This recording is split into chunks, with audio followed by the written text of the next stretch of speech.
How we doing this afternoon, everybody?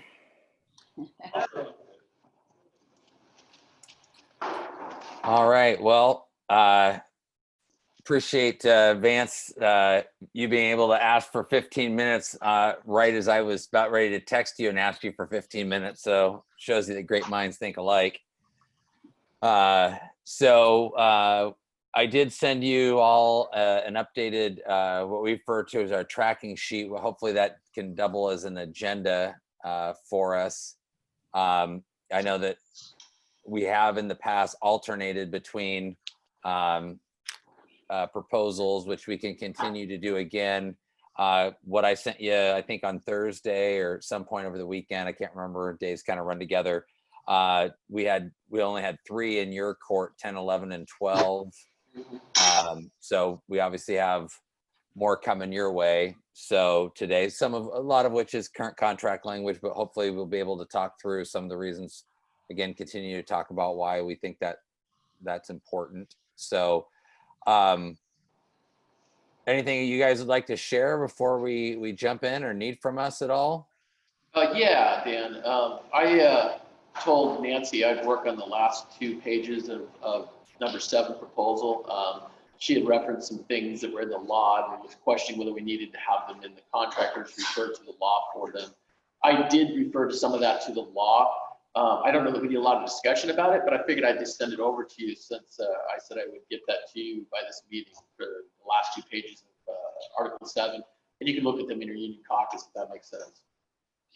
Toby, I kind of did the same thing, and it's part of our counter proposal. So it's a paragraph that encapsulates a lot of that law and makes reference to it. So be glad to look at yours, but we also kind of did our hand at the same thing. So okay. Then other than that, then I don't really have. Why don't I just send it over to you so you have it, and then when we go to our caucuses, I can look at yours, you can look at mine, and we can kind of figure it out. okay. Can you send that over time? The 7B? Yeah, you send that to Dan. We don't really need to discuss it, I think, because we're going to go through your proposal there. So, and mine's pretty straightforward. So would you prefer then to continue to alternate, or would you like us to kind of go through 2, 4, those that are, I think we got 2, 4, 6, something in a row, or what's your preference? I think alternating is good. Just make sure we get a chance to hear other people talk. It's a little more me or you or somebody talking all the time, All right, well, we'll jump in there, I guess, then with Article 2, and then we'll follow up with 10 for you guys. Okay. So Hobie, we're continuing to propose current. Kevin, sorry, Nancy. Kevin, you gonna get that up on the screen? Thank you. Okay. This is current contract language. We're continuing to propose, and I want to speak to your proposed changes. I think we changed association to OSEA. One of your proposed changes here is down under what a 3D4 to reduce the period for a temporary work, temporary employee. We did check. I note here that we currently have 90 days, consecutive work days. So I checked, and McMinnville has 90 consecutive work days. Lincoln County has 90 calendar days, which would be less. Oregon City has no more than 60 consecutive work days, so they have a shorter period. Corvallis has 90 work days for temporary. And I think our belief is that, 90 work days is a period of, it's going to be, maybe roughly a little less than a semester, but many of these positions in the past have been instructional assistants. And there are situations where we bring people in because we have a new kiddo. Sometimes we don't know whether that student needs a separate instructional assistant, whether they will be with us, whether they'll be going to some sort of a more restrictive program than the regular classroom. And so those are positions that are kind of highly individualized to the particular student. So that's one of the reasons why we think, we really need to retain the ability to hold on to a temporary for that period. Otherwise, I think we end up terminating one temporary and starting another temporary. That's not good for anybody, not good for the student particularly. So we want to keep the same language there. And the other change that we haven't agreed to is that I think you define temporary worker up C as current language, and then that isn't normal or regular work or has a very limited duration. But I don't think that language is needed, because down under D4, we have the duration clause already there defining what that is going to be. And also the rest of D talks about what kind of work a temporary would be used for. And, that takes the place of isn't normal or regular work. And then the last change that you proposed was to cross off the regular part-time employee, that G. I think we're going to continue to bargain that issue about less than 20 hours per week. But the fact that it appears here doesn't mean that we aren't going to bargain about whether or not we have people like that or what benefits they get. It's just a definition. Okay. So yeah, it's just an effort to be consistent throughout the whole contract, Nancy. So I understand what you're saying. Okay. And then number 4, insurance. We have a proposal, but I'm going to let somebody else take it from here because there's a specific provision. Well, hold on, Nancy. So did you guys have any questions on 2 at all? Well, based on what Nancy was saying, I'm questioning why we need C at all. Because I think you make some really good points that below it really breaks out what we're talking about. The one issue that we're kind of going back and forth on is the 90 days, but I don't understand C's purpose at all. If before right here it says this is what we're talking about. I think I understand what you're saying there, Nancy. That makes sense to me. Mm-hmm. We need C at all, quite frankly.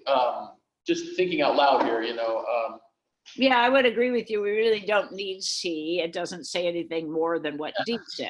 Yeah, and I think that's part of, it's good to have these little breaks in between when we can kind of really see if we're seeing something or if it's a ghost out there that we're thinking we're seeing, And I think what we're really trying to boil down to on 2 is what makes sense, and you made some good points, and also what are we trying to accomplish? And really what we're trying to accomplish is that these people, if we're talking about let's use the 90 consecutive days that it says here, if we're talking about people who start and stop but aren't being used all year long, that's really what we're trying to keep that from being stretched out and being abused. And it sounds like you folks are saying, hey, we're just talking about 90 consecutive work days, not like, like you said, like maybe a semester or something, not like all year long. And so I think that that's what we're trying to boil this down to. But we'll have to talk in our caucus about it. But I think that I understand what you're saying better. I think this gets us closer so we can have a little bit better discussion. Okay. It's just we got rid of anybody who's less than 40. So I understand what you're saying there. It was less than 4 hours because we want everybody to have benefits. So, but you're right. Whether it appears here or not is not here or there. We'll slap the bargain over whether they have them or not. So I understand that. Okay. Well, it looks like Kevin already got to striking that part out, Hobie. So if in your counter proposal of that, we can kind of move forward. That does make sense. It seems a little redundant when we go to the degree of defining what temporary work, which obviously temporary work means that there is a worker. I think that, so we'll look for having a proposal, a counter from you at some point. Absolutely. All right. So you're sending us 10. That is correct. Okay. All right. And then, let me go here. You want to I'm good here. Let's make sure you're on the screen. Okay. Keep sliding, buddy. You're on the screen yet. Come on, don't kick it around the corner. I haven't got 10 yet, so I'm waiting on Ty. No, that's okay. I'm just making sure Vance is in the picture when he's talking. Gotcha.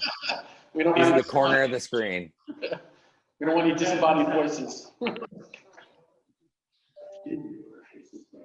Oh, that probably.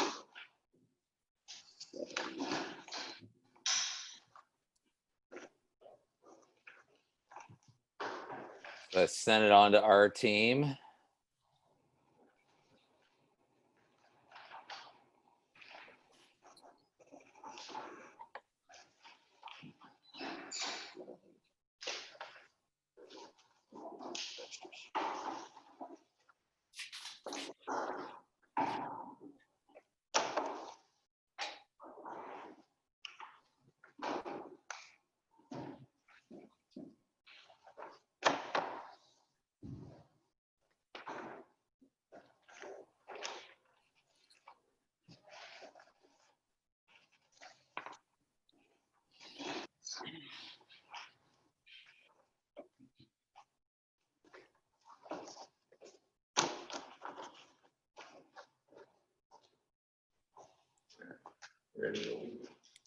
Yeah, really. Okay.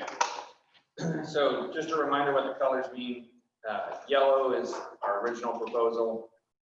Blue is stuff that we've agreed to. Green is new changes or newly changed. So obviously section 1, we reworked it to be more clear. Part in green matches up with language below and talking about contract grievances. Down section 2, 3. Section 2 down to D2 is just reverted back to current contract language. Section 3 again has that added clarity using the language from the maintenance of standards. Can you scroll down so I can see section 3? Yeah, Kevin's talking there. Sorry. Oh, okay, sorry. I'm sorry. We're talking outdoor. I got an outdoor school schedule here with Mrs. Woodall here that we're going over for a second. What did I miss? Just scroll down, Kevin, to D3 area there. Got There it. we go. Okay, sorry about that. Yeah, no problem. So the D3 area again means added clarity using language from maintenance of standards. Section 3, we accept the language of extensions. We dropped our 30-day proposal.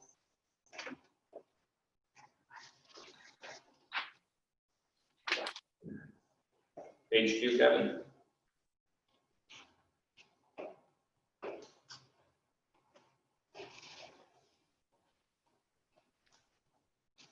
Keep going, Kevin. Okay, so that matches our proposal from last time. Yep. Okay. So the remainder of 3 reverted to current contract language. Sections 4 and 5, the last 2 paragraphs on this page, also reverted back to current contract language. And on down to the 3rd page. A little bit of changes there that we've already agreed on, and just remaining contract language.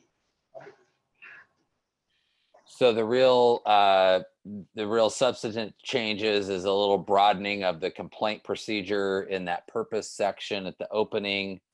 Yeah, and actually, then- that's not a broadening, because if you look at the definition down below, it also includes violation, misinterpretation, or misapplication. Right. That's current language. So okay. I think we're okay with your change by adding misinterpretations or misapplications. Maybe addressed. Yeah, I think that should be okay. Yeah, we just wanted to clear it up so that people knew what with each section, what we're talking about, where it's grievance versus another complaint process that you have through the court. Okay. Yep, that makes sense to me. And then to answer your question, Dan, the only other substantive change on there is 3. Right. It kind of seemed to make more sense to us to, rather than put that, referencing decisions over the last 10 years into before they fall off and have decided, and made it standard. It made more sense to put it here to us, so that we're talking about grievances. It's all in the same spot, and if we can't get it negotiated in the contract for 10 years on either side, then we must not need it, and it can just drop off, and we'll have to reference it again. That's what I got put there. Can you scroll down to that? Because I can't see 3. Yeah, it's right there. Yeah, okay. All right, Same language presented Yeah. under the maintenance. Yeah. okay. I think that's the only substantive change left on this article. So let me ask about the part you've struck. So that part says shall only apply to disputes which may arise during the term or relate to rights which accrue or vest during the term of this agreement. Now, we do have a timeline for filing a grievance. So Yes. that will tend to make anything more than whatever the limit is, you have to file it within 10 days after the step 1 procedure.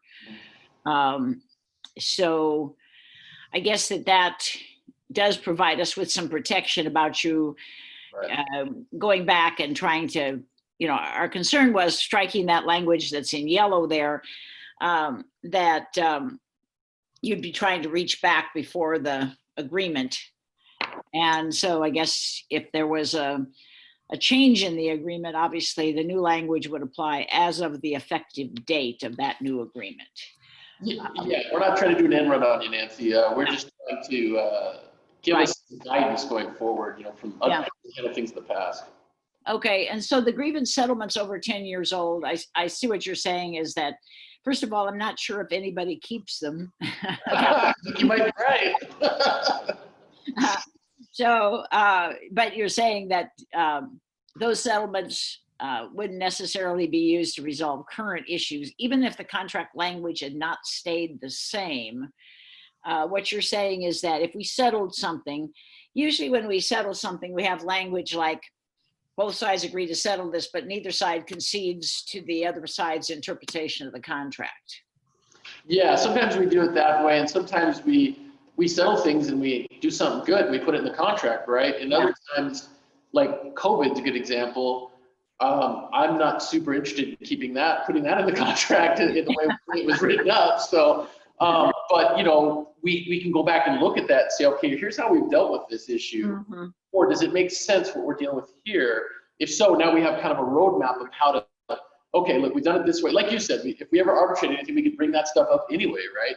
But we did it this way once before or whatever, but that's not the plan here. The plan here is to give people ability to look back and say, okay, snow days. We dealt with this issue before. Here's what we did. Here's what the problem is here. Oh, this will work. We can just do this. Or, maybe then we put it in the contract or whatever if we need to. But if it comes up once every 10 years, do we really want to waste time bargaining that to put in the contract, or just let it fall off and deal with it again in 15 years or whatever it comes back? You see what I'm saying? Okay, well, if there's anybody in the district who remembers anything that occurred 10 years ago. Now, I bargained contracts for Silver Falls since 1982 or 3, and I'll tell you, I could not remember anything that we've done during that entire time, with a few exceptions, notable, but they don't involve the classified organization, so. We don't have any grievances right now, so who knows, right? Yeah, right. Hopefully it'll stay that way, knock on plastic. Okay, well, we'll maybe be able to take this up during a caucus and see if, we can agree to these changes, because I think we're pretty close on this article. So do I. Yep. All right, so we're up for number 4 related to health benefits. And so I think Steve and I will kind of talk through this one. Steve, do you want to take the whole thing, or do you want me to start a little bit on the first part of it?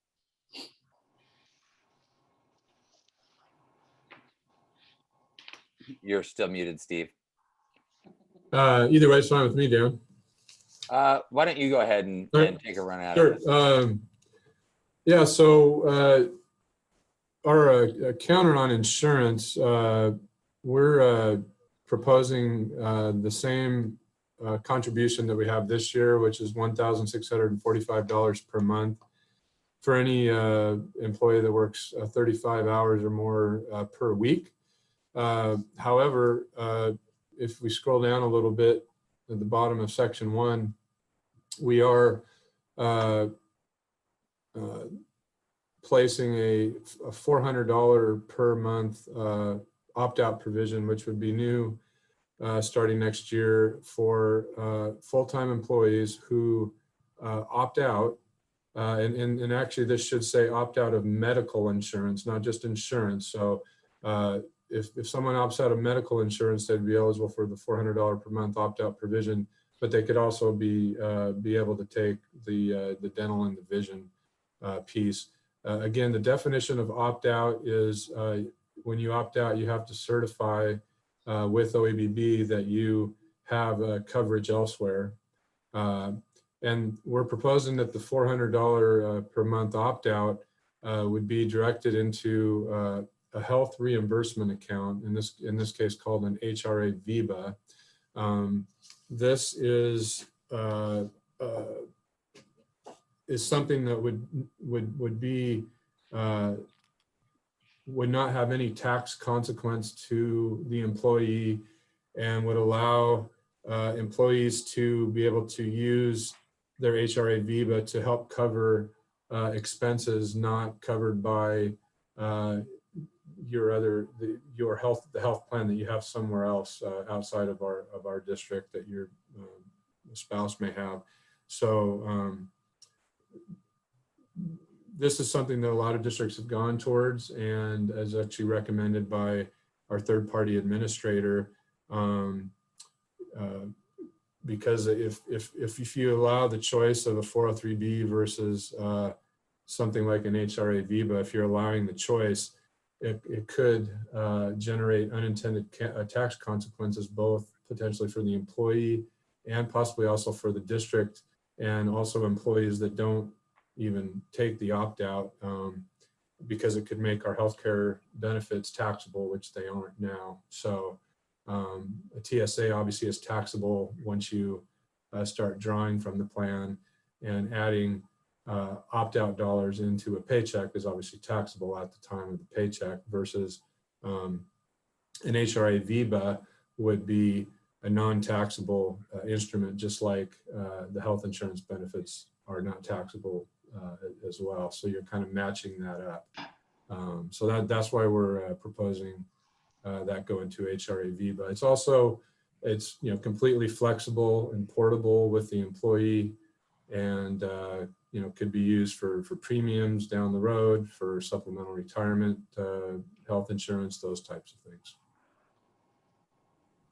So it's commonly used for its portability. So it's not necessarily always as used as frequently as an HSA. So that portability is kind of nice, because it can kind of be accruing. And then if an employee goes elsewhere, has higher premiums, they've collected some money over the time. So it is the most commonly used, and it doesn't put anybody in a unintended tax consequence there. So. And the $400 matches what we do for what we agreed with the licensed. Can I ask a quick question about this too? Mhm. Steve? Yeah. Yeah, you bet. So just to make sure I'm following, and I think I am, let's say that the benefit, it costs $1,000 employee for insurance. They opt out, they get 400. The other 600 would go into this process. Am I understanding that right, or am I getting that wrong? The $600 of the savings for not having to pay the full plan? Goes into the process. I'm sorry. HSA or HRA, sorry. The $400 would go into the HRA, the employee. Okay, I got you. Yeah, Okay, now I'm following you. All right, that's the only question I had. you bet. Any questions? I don't know, have we mentioned the amount is the same amount as current? However, that is higher than the amount that Certified have agreed to for this coming year. So we felt based upon that, we would hold it at the steady at its current amount. Yeah, our intention is probably to get, not probably, is to get everybody kind of on the same contribution level, because the last, from my understanding, Classified settled on a 3-year contract, which, so 1 year deeper into this school year, which is why it's higher than the licensed is currently. So our intent is to get everybody back on the same contribution amount. And our goal also is to, we're hoping for a 3-year language agreement, but want to start getting everybody thinking that the economics is a 1 year. And so right now we're just doing a 1-year proposal. Okay.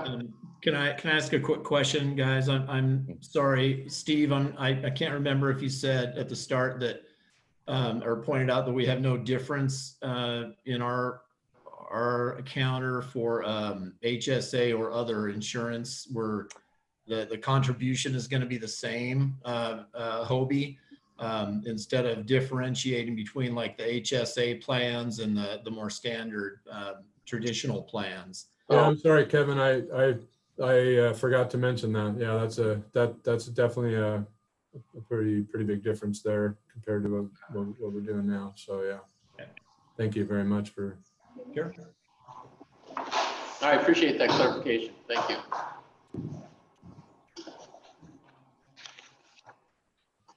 Well, it'll be our turn to get back to you on this one.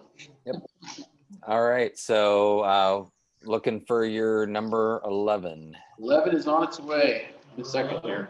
Yep.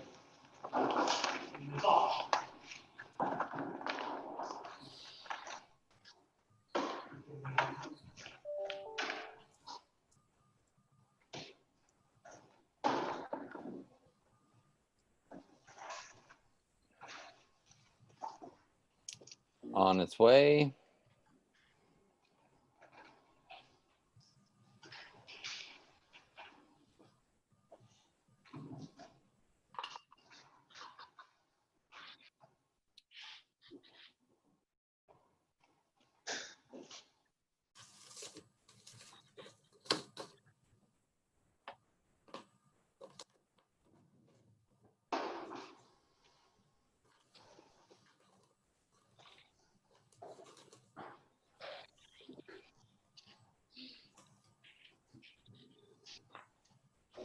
Okay, so, number 11, work hours work week. Yellow, original proposal. Blue is what we've agreed on, and green is current changes. On number 3, you will see C and D is the original proposal. We're gonna hold on to that. And Vance has an example of that. Yeah, I have an example of a position that was split into two this year. It was proposed to be split into two at Central Health. It's an EA position. You know, we really want to make sure that those people are getting full benefits. Splitting a position isn't desirable. You guys have said yourself that you don't want kids being bumped around from different people. So having the same person there all day long, 5 days a week, makes sense to us. Ron, I believe, has another example. Yeah, before Sodexo was here, all our part-time positions were at least 5-hour employees. And now these same positions, you've either gone down to 3.5 or 3 3/4, and with no benefits at all. And then number 4, we went back to 4B, we went back to 40 hours. And then we crossed out that part because we didn't think it was applicable. And then number C, we changed from 80 hours to 40 and added a cash out to make it cleaner so people can choose.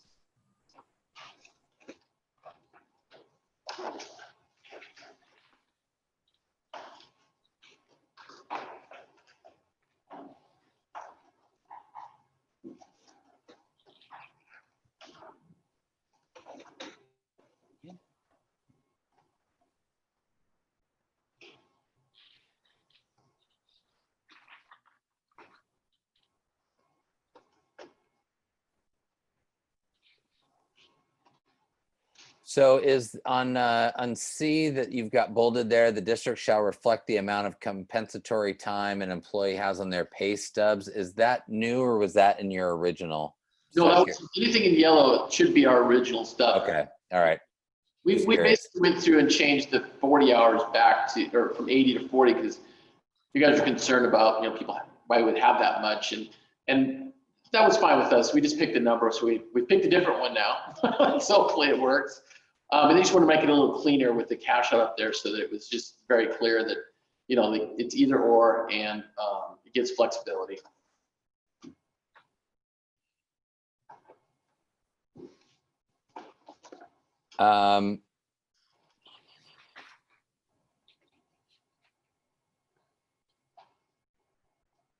So, I mean, I guess this might be the, you know, we've shared that I think there are currently 13 employees that are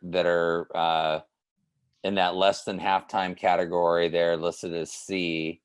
You know, this is going to be, you know, something that we're not going to be able to agree to. You know, we as a district, and compared to districts our size, 13 is really small, something that we strive not to do. And so, you know, just putting that out there, that this is going to be a really difficult one for us to agree to.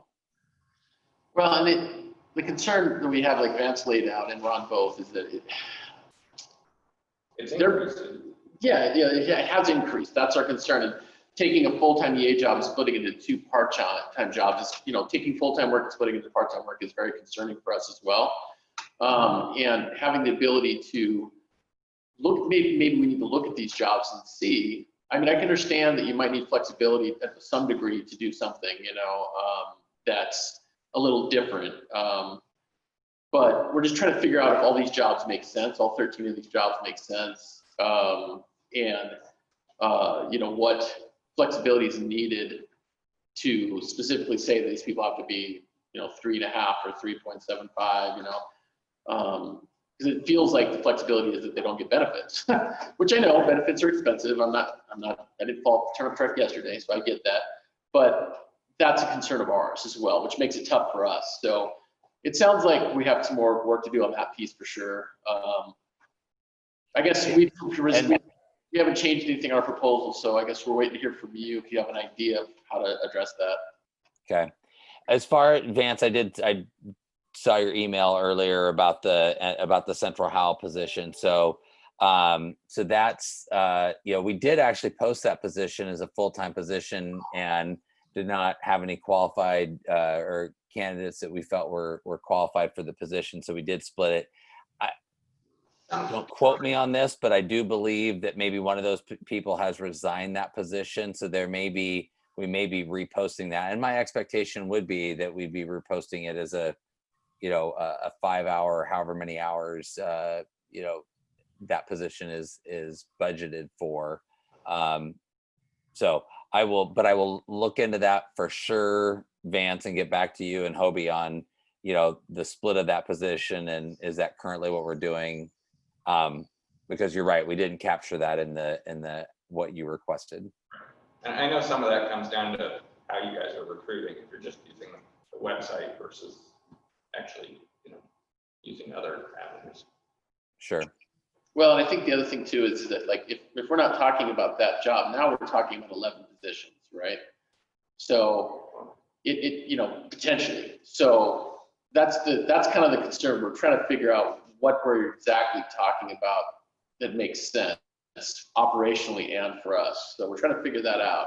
So yeah, so I guess we'll just wait to see the proposal on that and the information you get on that other position, and Yeah. we'll kind of go from there. Nancy, did you have any questions on Yeah, this? so under that new D, 3D, so I'm assuming that these jobs would not have any overlapping hours. I mean, you know, sometimes, especially like in food service, we need a lot of people there at one time, but not for the entire time of the day. So we would have 2, you know, 3.5-hour jobs maybe, but we need both of those people there at least for part of the time, both of them there. So you're not talking about that kind of situation. You're talking about where there's a situation where, like, maybe there's been a full-time job and it got split, or there's an afternoon job and a morning job, and they could be advertised and filled with one person. Yeah, I think that's closer to what we're talking about. Like, I mean, ultimately we're talking about having benefits for everybody, but if we're talking part-time versus full-time, yes, I would think that if you say, hey, look, these two, the way they work here, they have to feed the kids at this time, we would have that discussion and understand what you're talking about there. If we're taking jobs and splitting them too, or we have a morning person and an afternoon person doing the same job, yes, I agree with you. I think that would be a natural thing we'd look at. And maybe we could figure out where that flexibility lies so that we could get this to a reasonable number. for our side anyway. And so we'd be looking at some of that, yes.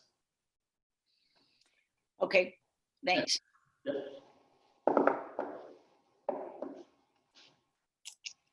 We move to year 6 or? Yeah, we are ready to talk about 6. So on 6, we've just indicated that we're going to stay with current contract language, and I want to address. Tell it's on the screen. Hold on a second, Nancy. Kevin's going to pull it up there. Okay.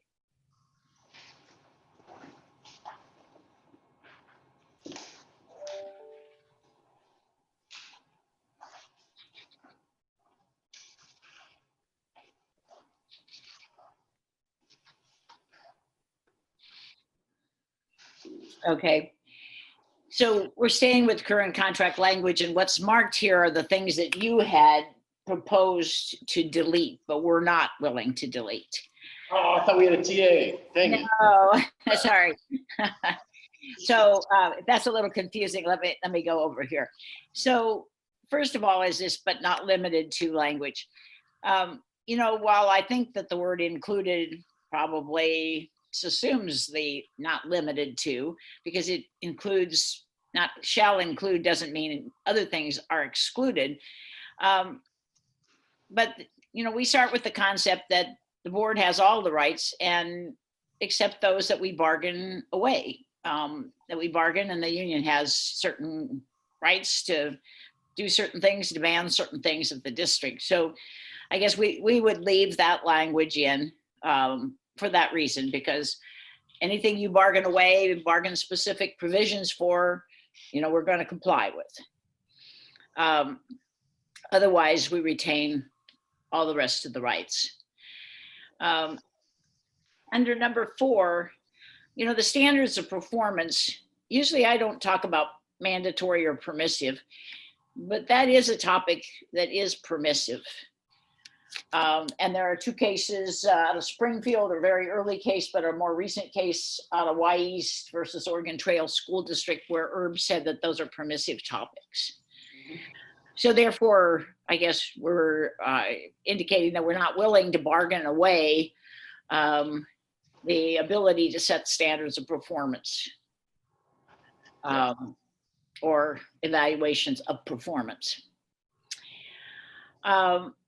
Number 6, once again, here it's the old, we own everything except what we bargain away. If we haven't bargained away a topic, then it seems like we have the right to not only revise policies and rules, but also regulations and practices. So that's just kind of, by striking that, we thought, well, that would send a confusing message that we could revise policies and rules, but we couldn't revise regulations and practices. And usually regulations and practices just implement whatever the policies and rules. If the board changes a policy, then we're going to change our rules, our regulations, or practices. The last current paragraph, is sort of again, statement of whatever you haven't bargained away, we exercise, we have the right to exercise. And so striking it, I guess, is not so much a matter of, eliminating a paragraph that must be there, but I think it sends the wrong message in terms of, well, or have we agreed to any limitation on rights that didn't exist before? And I don't want that to be the argument somewhere down the line. That by eliminating that paragraph, we somehow curtailed or agreed to a curtailment of the district's rights. And then the last sentence, I am not aware of any contract in this state for K-12 classified, licensed, or any community college contract that gives the district the right to be a grievant. But the problem that I have is that the district that propels the district into maybe arbitration. And again, you have the right to grieve because you think we violated the contract. I don't know that the district would have a need to invoke the grievance procedure because we're the actor. You're usually the one, either agreeing with or protesting the action that the district does. So we didn't see that that really fit in, that we need a grievance procedure. And, we don't want arbitrators deciding things that are not written into the contract. So, basically, I think that our conclusion is that the management rights clause is kind of an overarching general statement, but what's specific is the language in the other articles, and those restrict management rights in a whole lot of different ways. I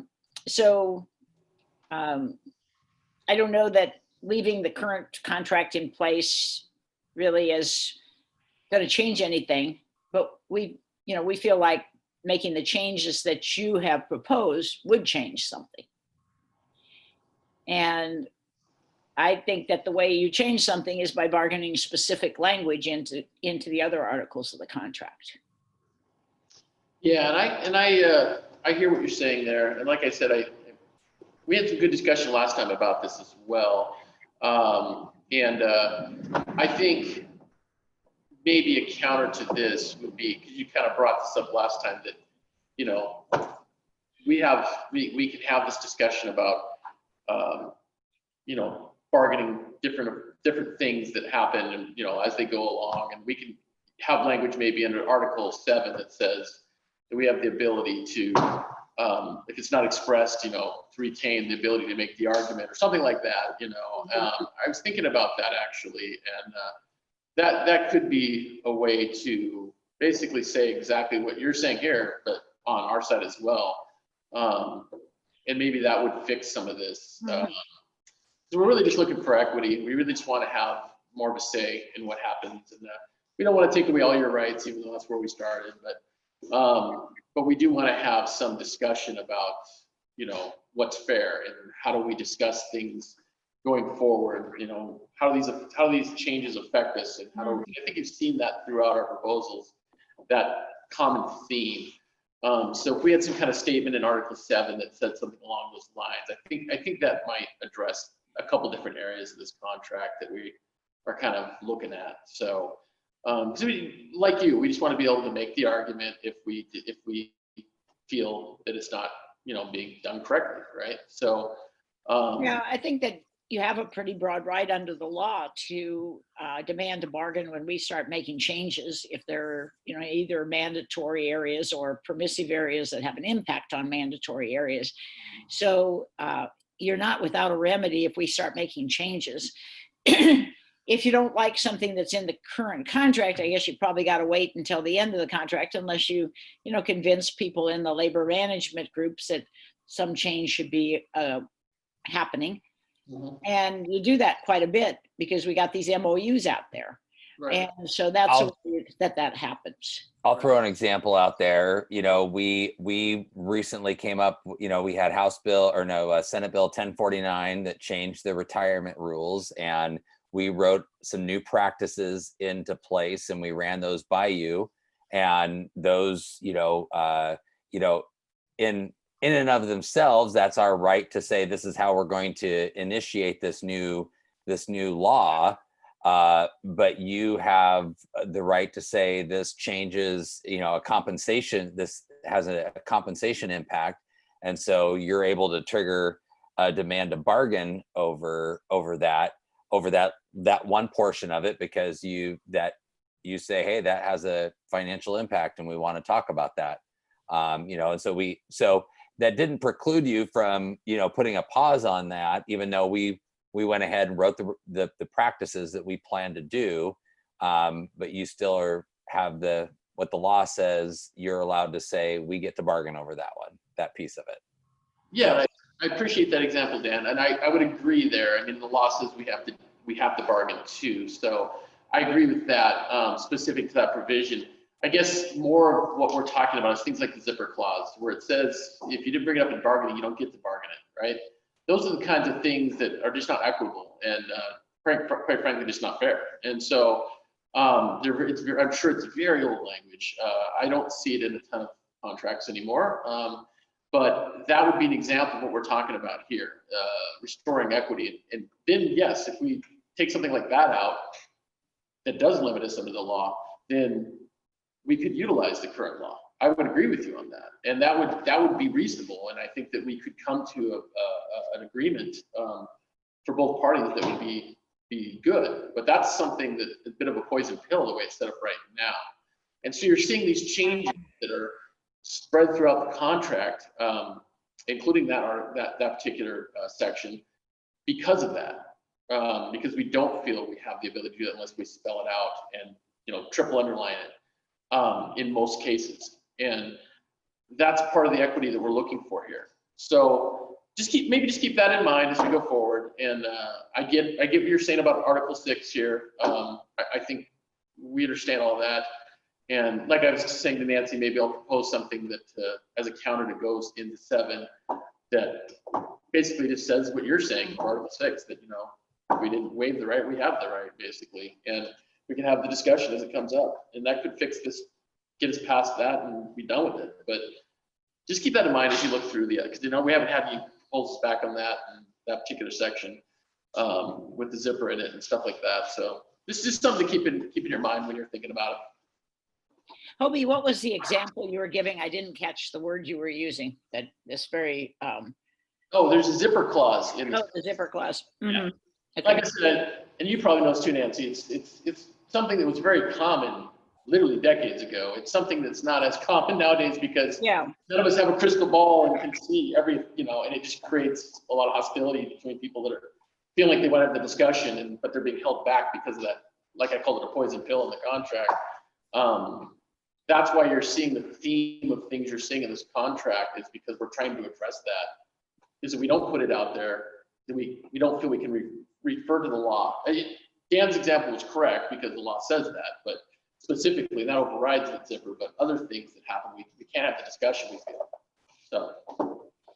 Well, I think the Employment Relations Board has pretty well done away with zipper clauses. Also too, but your contract has one. So, but we'll get to that, I'm sure. Yeah. All right. You ready for our next one? Yep. All right. You want to send them 12? Michelle, come on down.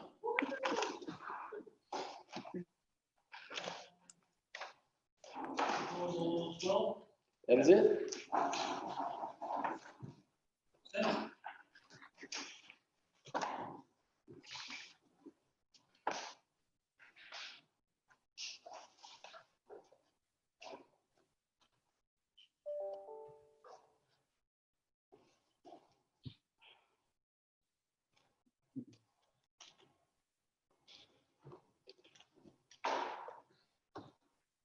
On its way.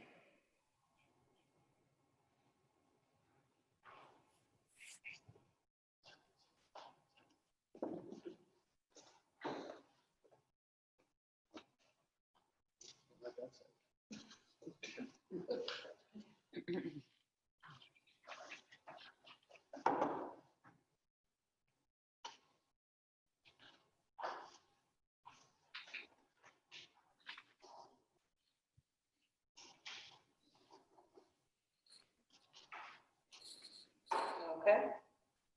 So you see there in the blue, number 2 and 1 is stuff we're agreeing on. And then in number 3, we've got our original proposal still plus added that meet the minimum qualifications. And we just need that in there so we can be clear that they would be qualified people, not just, anybody we're keeping just to keep in district. They'd actually be a qualified person. Down 5, some more agreeable stuff. And we're keeping our 5D in there if you want to scroll down. So there we're not talking about discipline or temporary matters. These are permanent transfers. So we want to make sure that everyone agrees and you're not just upending somebody's life and boom, you're switched over.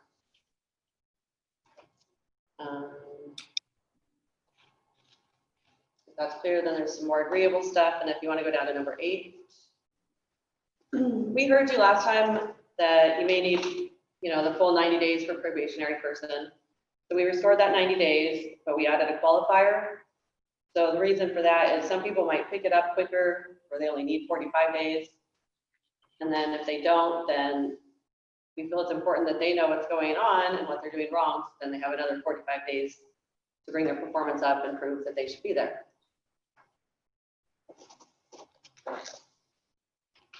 Good job. Thank you. Do you have any questions on that?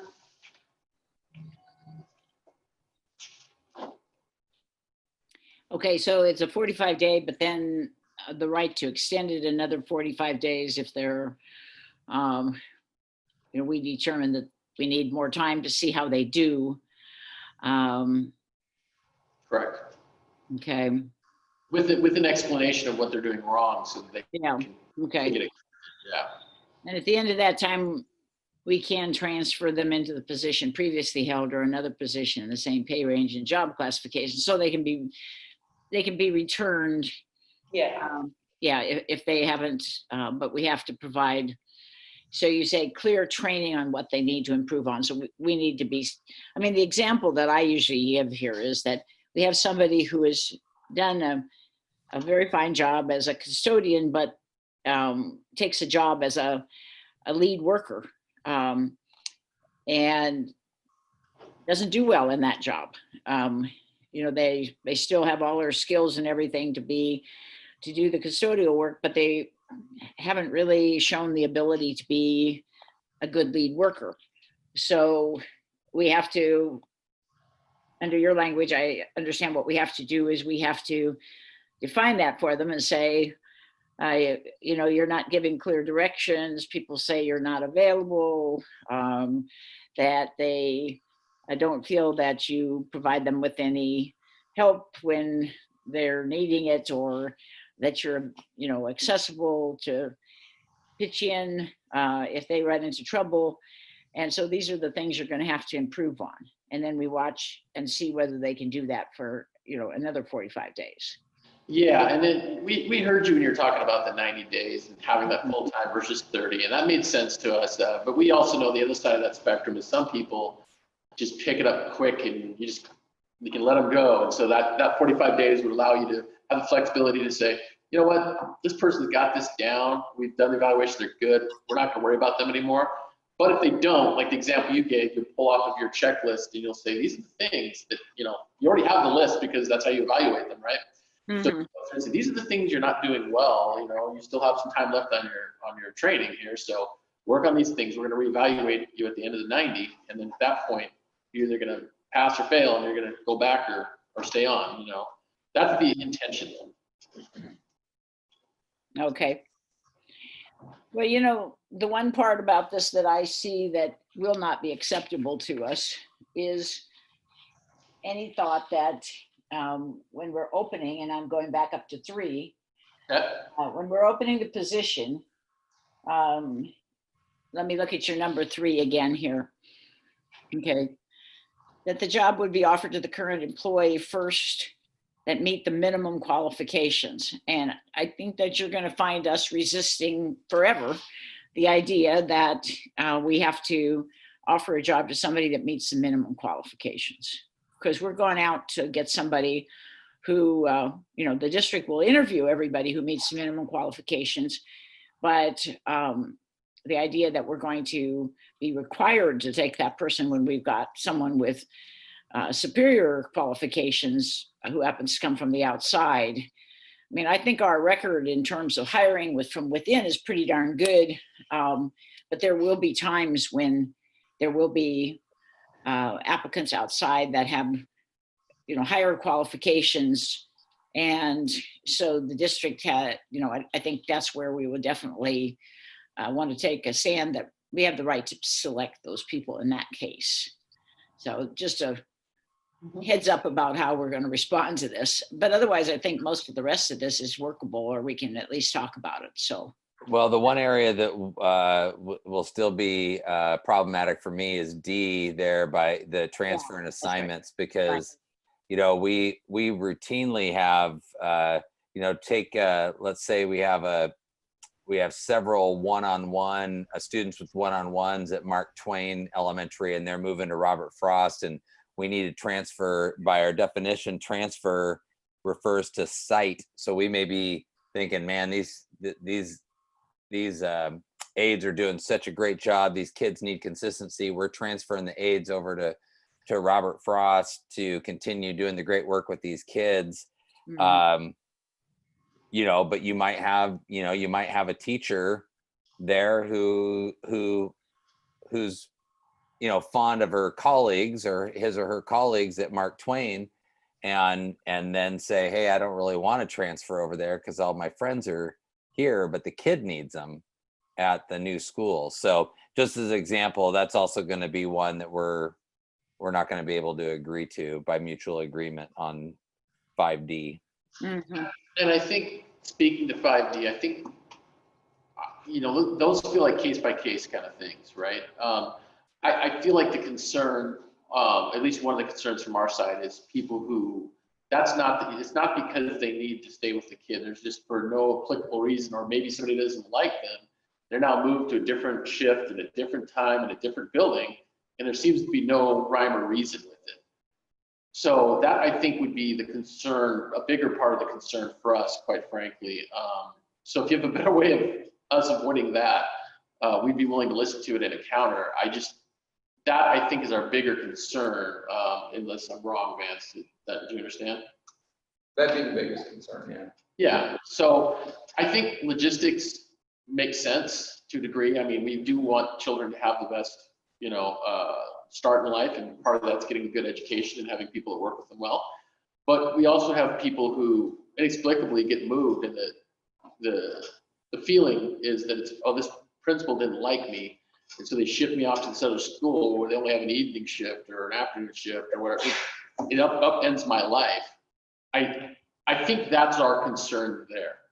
So I don't know how we say that in a way that's more palatable or that makes sense. You know, I don't know.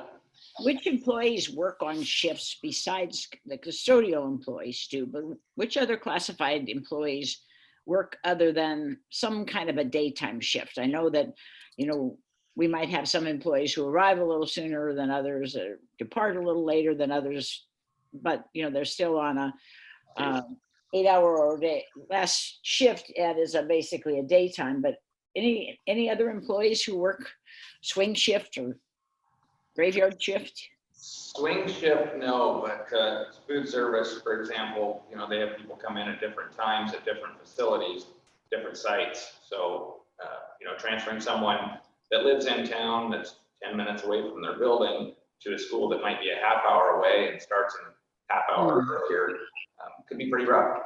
You know, I wouldn't want to see that done to them.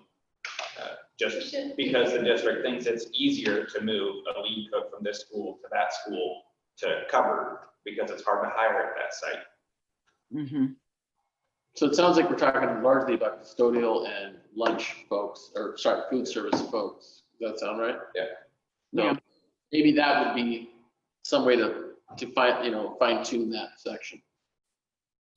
Thank you for the question. That was very helpful. Yeah, I know from a special ed point of view, I keep hiring people. I think about 65 SNAs, and this would be really difficult. I appreciate that, Hobie, if we could, of course, whenever I have to move or need to move a classified person, we usually have a really good discussion about that. But the example that either Vance or Ron just gave, you know, I've had to move people from in town, you know, out to Silvercrest because we have a student that needs that much support. And I totally understand that is a hardship for people to have to drive that far.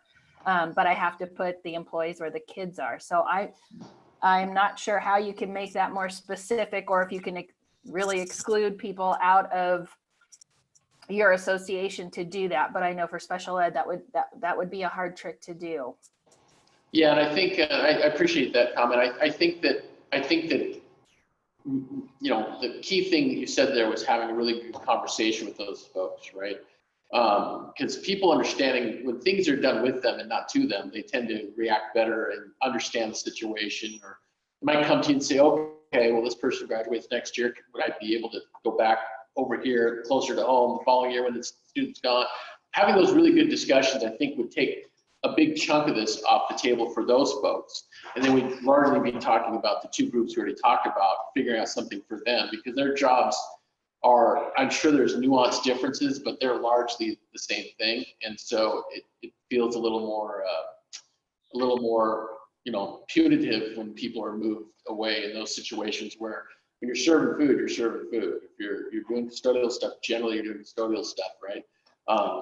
Minus a few small changes, I'm sure. So I think if you guys can come back with something along those lines, you know, I think we could have maybe this piece put it to bed too, possibly, from our side. Hey, Dana, I'm going to ask you a question, and then hopefully, because it'll maybe provide us some context going into caucus on this one. And just I'm still less than a year here. I know it feels like 3, but it's just less than 1. I hear you. So my question, Dana, is let's say, you know, you're having that conversation, you meet with some of your SNAs, you say, hey, we're going to do this, we're going to do that. And they're like, yep, thumbs up, happy to move. And then at that point, is that just a PAF to Sandy to notify them? Is there any formalized, anything put in writing? If the SNA says thumbs up, then it's just a formality on a PAF? Yeah, that's how we've done it in the past. Okay. And I would have to go back and verify, but I believe in their job description, it does say something about, you know, recognizing that this job is a district job. It is really not attached to a specific building.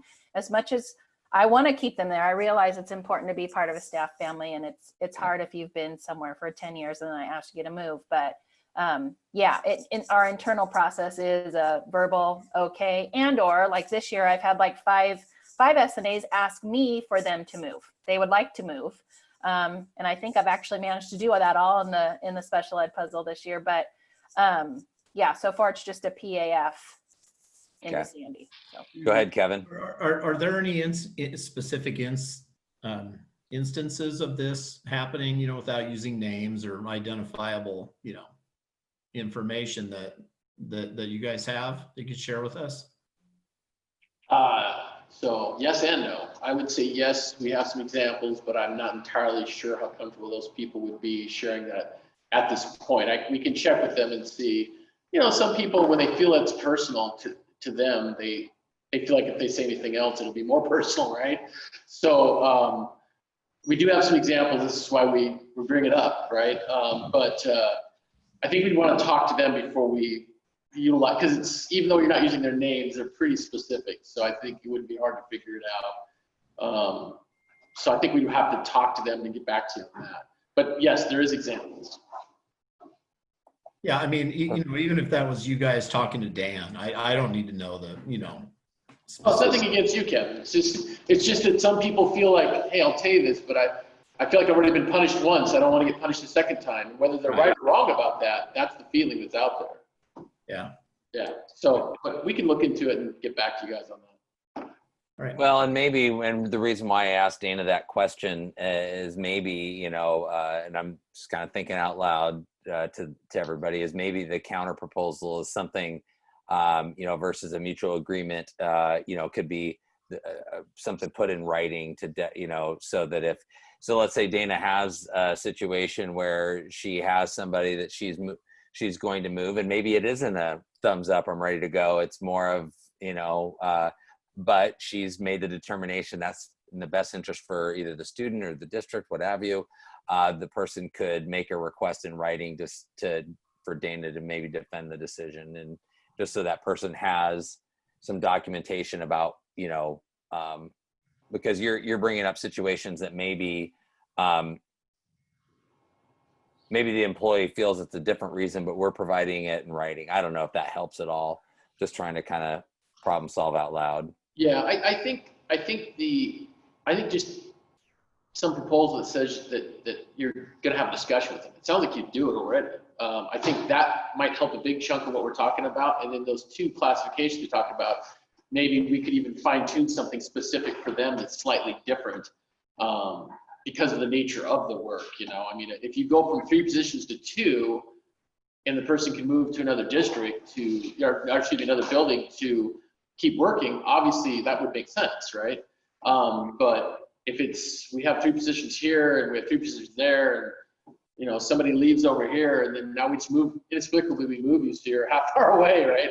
That might merit more than a conversation. So it sounds like we're all talking around the same thing. I guess we'll look to see what your proposals are, and we'll see what we can work out over here too. Okay. But if it's okay, I just want to go up to number 3 again, though. Up to number 3. Yeah.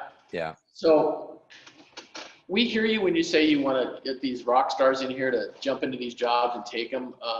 You know, I would question how much of that really happens, just because usually rock stars get paid a lot more anywhere else. Anybody in public service knows that. But our concern here is, you know, having some kind of formula or some kind of way where we know that every job that opens up is not going to go to somebody outside, you know. And we'd be amenable to thinking about what that might look like. But our folks, like Dan, I haven't been here a year yet. It feels like 3 years, but I haven't been here a year yet. But I've heard this complaint coupled with people getting letters that are just not descriptive. That typically, if you're denied a position, in most places they give you a letter where they say, these are the things that, you know, this person had this certification, or this person had this qualification, you didn't.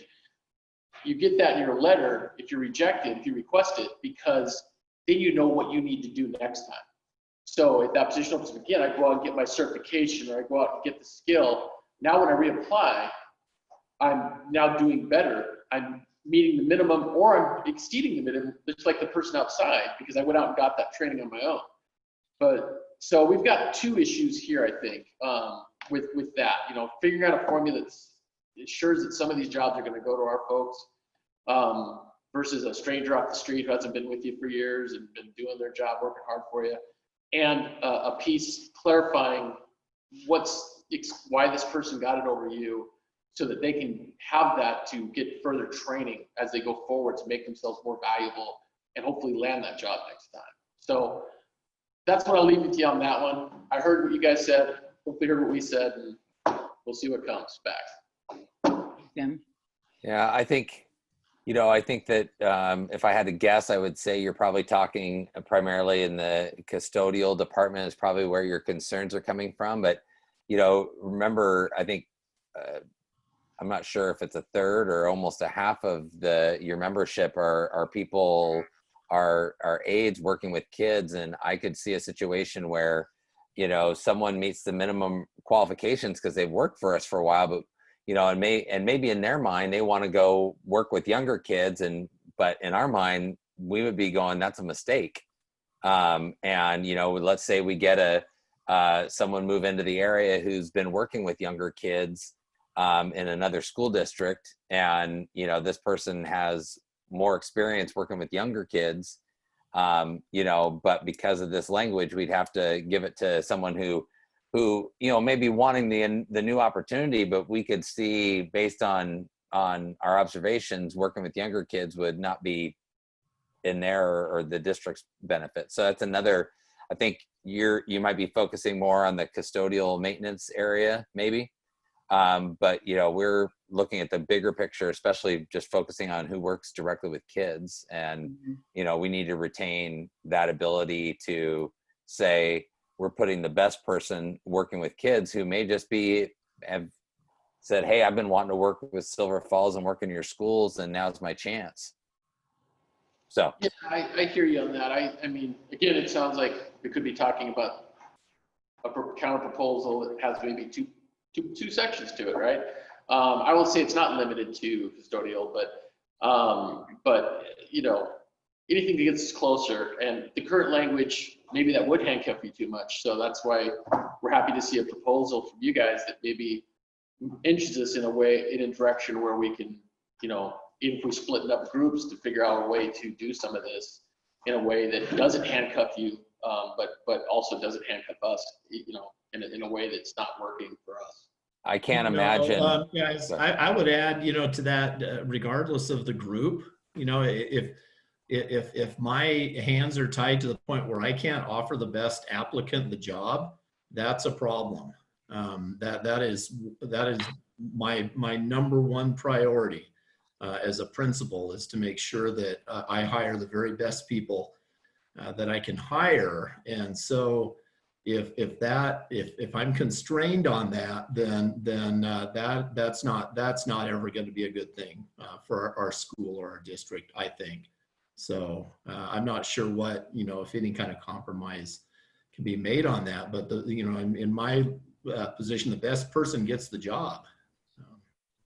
Well, and I hear what you're saying on just a simple note. I think most people would think, oh, this person should get the job. I understand that just as a general statement, but I think you sell your folks short a little. You have folks that fill into these jobs and do them for long periods of time in some cases, and apparently do an adequate job. I don't see discipline float across my desk for people not doing their job. So, and they do this for a space of time, sometimes a long space of time, and you get this applicant comes off the street. It's kind of like a slap in the face to that person who's been doing the work and doing it adequately to where you're getting things done and your needs are being met. I wouldn't like that. I could understand why somebody would be upset by that. But these are not transfer situations across. They're situations primarily, at least, where the person is competing for a new hire job, which Yes. has different skills. And, that's always a judgment call about whether this person is going to be able to rise to the occasion of needing to demonstrate on the job those higher level skills. So, sometimes we may have the opportunity to hire somebody from the outside who is doing exactly what this job is. And we've got an inside applicant who hasn't been doing that job, who's been doing a lower level job. So that would be another situation, I think, where we would have a concern about being required to, offer the job to the current employee that meets minimum qualifications. Well, I think we've had quite a bit of a discussion on this. My suggestion is we take a break and look at these articles, because the next one up for us is Article 7, which is detailed. I don't think we're that far apart on it, but there's a lot of minutia there. And I wondered if we'd be better off as teams being able to discuss these first set of articles and not necessarily be able to come back with a proposal in each case, but just at least the opportunity while it's sort of fresh in our minds to talk about the arguments that we've heard from the association. Yeah, I think that would be fine. You've got all of ours actually, so. Yeah. Well, Yeah. Yeah, I think that's a good pausing point, since we have the 3 that you're bringing us today. And I think, 7, is very detailed, but, we at least coming to the table thinking that we might be able to get this done 7, at least pretty close. Well, and I would say this, I guess 2 points. One, I think you're right, Dan. And I sent you my 7B, those last 2 pages. So you guys can see if it's close enough for you or whatever. At least we'll know what we're talking about when we reconvene. And then the other thing before we go, but I think you're right, this is a great spot to stop. But the other thing before we go, Ron does want to, like I said, I hear this issue a lot, and so does Ron. He wants to give you an example of number 3 on the job, posting versus minimum qualifications. Go ahead, Ron. Yeah, I know this actually happened a couple of years ago, and I'd like to ask you, what would stop the district from recruiting another employee from a different district and promising them a job that they know is going to be an opening before the job is even posted, that they hire this person, and this person only stays for 1 year because the position is what they thought it would be, and they didn't give our folks a chance to even, they don't apply for it, but those people, they already had a person picked out. You're not giving our folks a chance. You're not even training them. I mean, what's going to keep these people here from going to a different district then? 7 years. Well, I think this is another issue that's kind of a third rail out here. The people have, predating me and Dan, people have kind of gotten jobs in very, let's just say very questionable routes. And, you know, like all of a sudden, you know, somebody's got a inside lock for a job, or, hey, this is so-and-so's job. It's like, no, we put it out to, you know, we do the process. And I think that that's what Ron's talking about here. So we've got a lot of history here that I wasn't privy to, and neither was Dan. But it's here nevertheless. And I think there's some concerns around that, to be really honest with you as well. Should we leave it there and take a break? Yeah, if I can get a copy of your 3 proposals, and I don't know, Kevin, you have them that you can send So, to me? Nancy, I forwarded all 3 to our team. Okay. So 10, 11, 12, and let's see, but I have, let me go back. But I have not sent over their version of 7 to us yet. Oh, okay, that would be good So- to send too, so, yep. Yep. Okay, So it's 3:36. What do we think, Nancy, or what do we think, Hobie? I think we're gonna give ourselves about an hour so we can really come back with the counter to some of this stuff. now, I agree, because I think everybody needs at least a restroom break for a few Yes. minutes. Yes. And then coffee break or something like that, and then we probably will need about 45 minutes, I think, so an hour sounds about right. All right, 4:35. 4:35. All right, All Thank you. right, so for our team, do we want to take 10 minutes? And so we'll meet back on the Google Meet at 3:45. okay. All right, thanks. Got it. All right. Sorry for that. Took a little longer than we thought. Are we in? Make sure. No worries. So we thought we might get someplace. Nancy's getting some hard copies in front of her, but we're coming back with 10 and 11 for counter proposals. Didn't know if you'd gotten any of ours in a place to come back to us. So thought maybe we didn't really follow too much of an agenda if we wanted to kind of recalibrate on some things that we might be able to get done, because we do have a few more that, like 17 emergency closure. I think we've got something there that you might be amenable to. Okay. But so kind of when, Do you want us to start with 2? yeah, I'll wait for Nancy to get back over here. But yeah, that'd be fine. Okay. We're sending it to you now, Dan. Oh, perfect. Thank you. Yeah.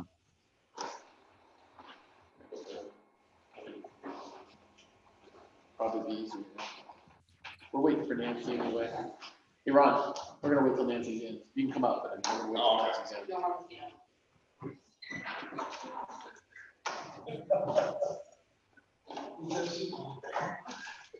Oh, hey, well, we got a second, Dan. Yeah. Back to me about Union Proposal A. The meeting after the fact, the 2-person, and Nancy had the idea at the ground rules meeting. Are we still? Which is all the housekeeping ones. Yeah, just taking it, well, anything that we do in this contract, they can go through and put article in front. And, Right. section and make it readable, you know? Yeah. Yeah, we need to do that. Yeah, well, I just tried to encapsulate what she said. I thought it was a good idea. It's not gonna go in the contract, but just trying to get that 2-person, team figured out on our side so they could sit down and with your 2 people and put together an actual ledger that works so we can find things. You know?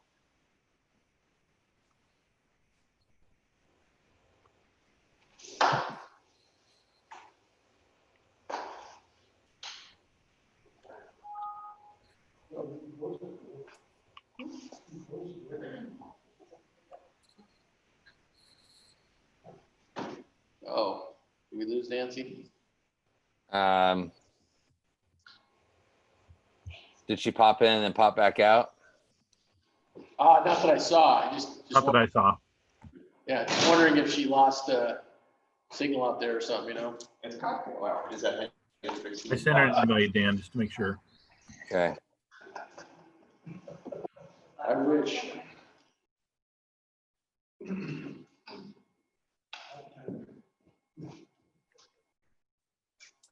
Looks like she's back on now. All right. So Nancy, you need to unmute. I think she is unmuted. There's no video, right? Or I can't see on our screen, actually, so, Drew's doing his thing. yeah. She's in.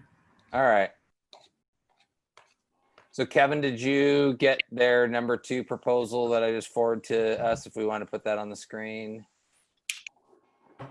Coming up.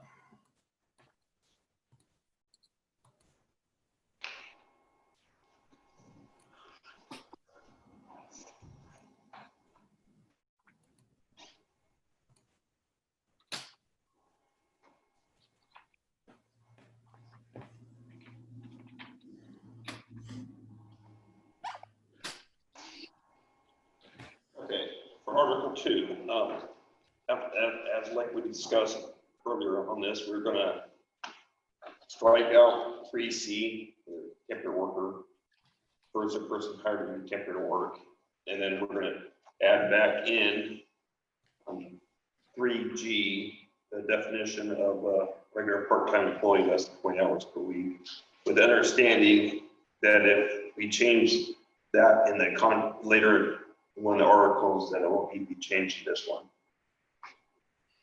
Back. Yeah, so you're saying that if we agree that we're not going to have any employees of less than 20 hours per week, we would come back and strike this off. Correct. That's correct. All right.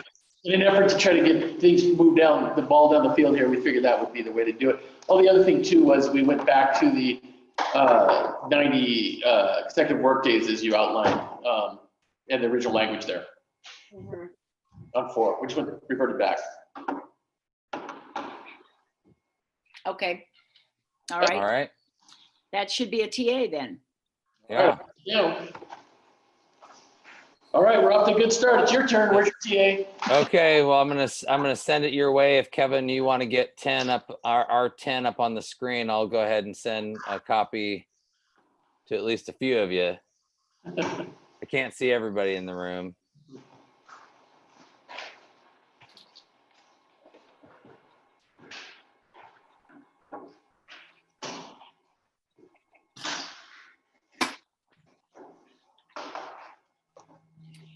Okay, so we've added back in number 1, we've added misinterpretations or misapplications as you proposed. And then scroll on down.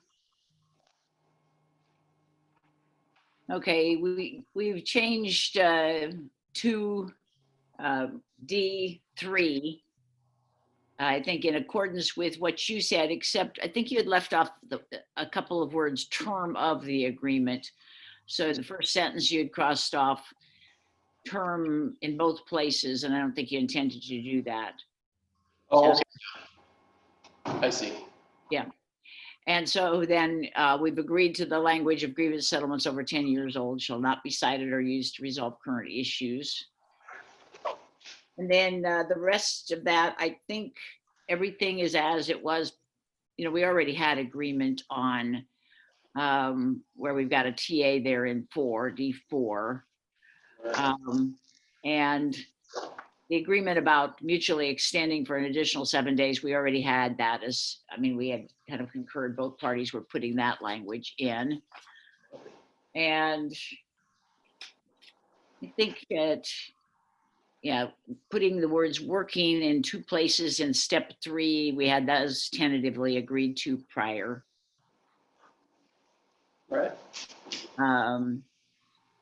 And anything else there other than unions changing to, I mean, associations changing to unions and pronouns changing? I don't think there was anything else. No, I think that's all I have too. Yeah. You want to tell me the good news? Yeah. We can TA that one. Okay. Great. All right, sounds good. All right, it's back to us. The pressure's on. All right, what else you got? Ty's gonna send down number 6, Article 6.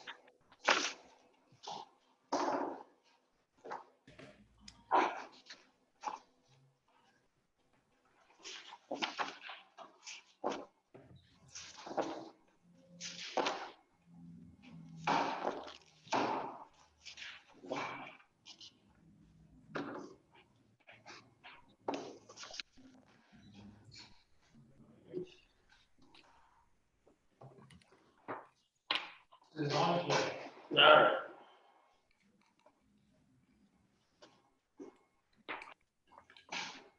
Got it.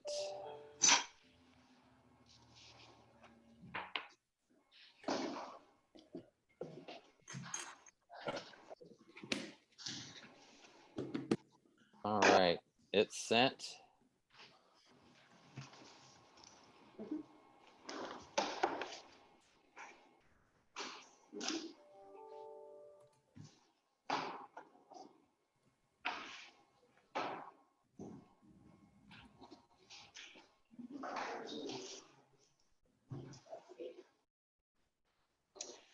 All right, so Article 6, if you scroll down, you'll see that we removed our strike throughs and highlights, except for the one, the second 7 there, we crossed that out. Like I mentioned when we talked this last time, just for, just make things a little more equitable, we would add, of course, I think you renumbered them, but our original proposal for Article 7 went to 10.2. We would add 10.3, and it just asserts we have the right to bargain, like basically what the law says. If it makes sense, take a look at You're that. putting this in the grievance procedure? Well, Excuse This me? is in, Nancy, We're in this is in Article Article 6. Why does it say 10.3? Is the section of Article 7 that it would be in. Oh, We're saying if we propose this language in 7, I see. Okay. All right. And, yeah. oh, so you're still proposing that it go in Article 7? This piece, yes. The rest would restore to normal contract language for 6. Okay. And just kind of make it a little more equitable that we would have the right to bargain or affect decisions. Okay. Like you were saying, basically the law, what is it? Mhm. So is this like a deal, like we'll agree to the original contract language in 6 if we agree to add this into 7? Yeah, we're trading it off saying, we're going to drop 6 and insert this paragraph or sentence or whatever it is into 7. So I guess what I find absent from your 10.3 is that it would be under expedited bargaining. And, that is the provision for if it's during the term of the agreement, under Oregon law, it's an expedited process, 90 days.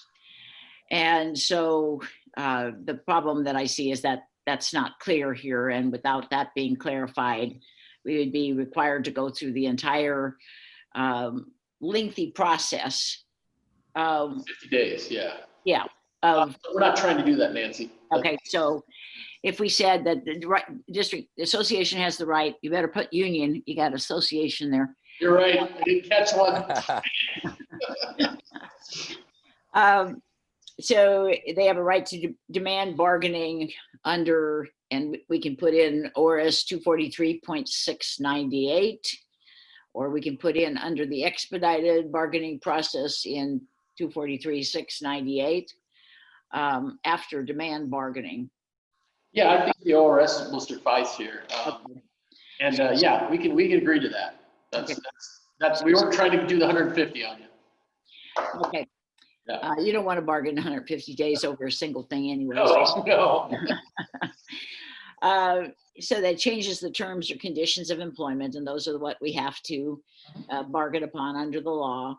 Right. And event the agreement is not reached following the bargaining process, they may mutually agree to binding expedited arbitration.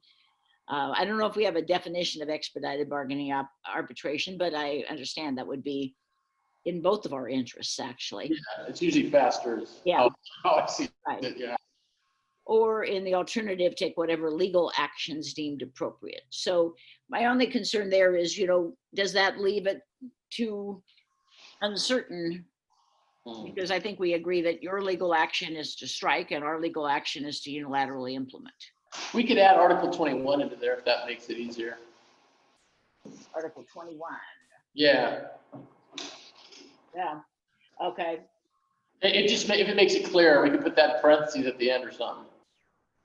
Yeah, the thing is that Article 21 is only about strikes and lockouts. It doesn't say anything about what we can do. Oh. Yeah. That's fair. That's fair. I like it, but that's fair. So, I mean, I guess You want to take that language we put, Say, other legal actions under PECPA? yeah, Other that. actions under PECPA deemed appropriate by the parties? I like it. I'll make the note here. Okay, so it would read, the board agrees the association has a right to demand bargaining under ORS 243.698 over the effects of any decision that changes or alters the terms and conditions of employment. In the event the agreement is not reached following the bargaining process, the parties may mutually agree to binding expedited arbitration or any alternative, take whatever legal actions under PECPA are deemed appropriate by the parties. Sounds good. Okay. All right. So I think that that's fine to put that in 7. Okay. 10.3 might change though. Yeah.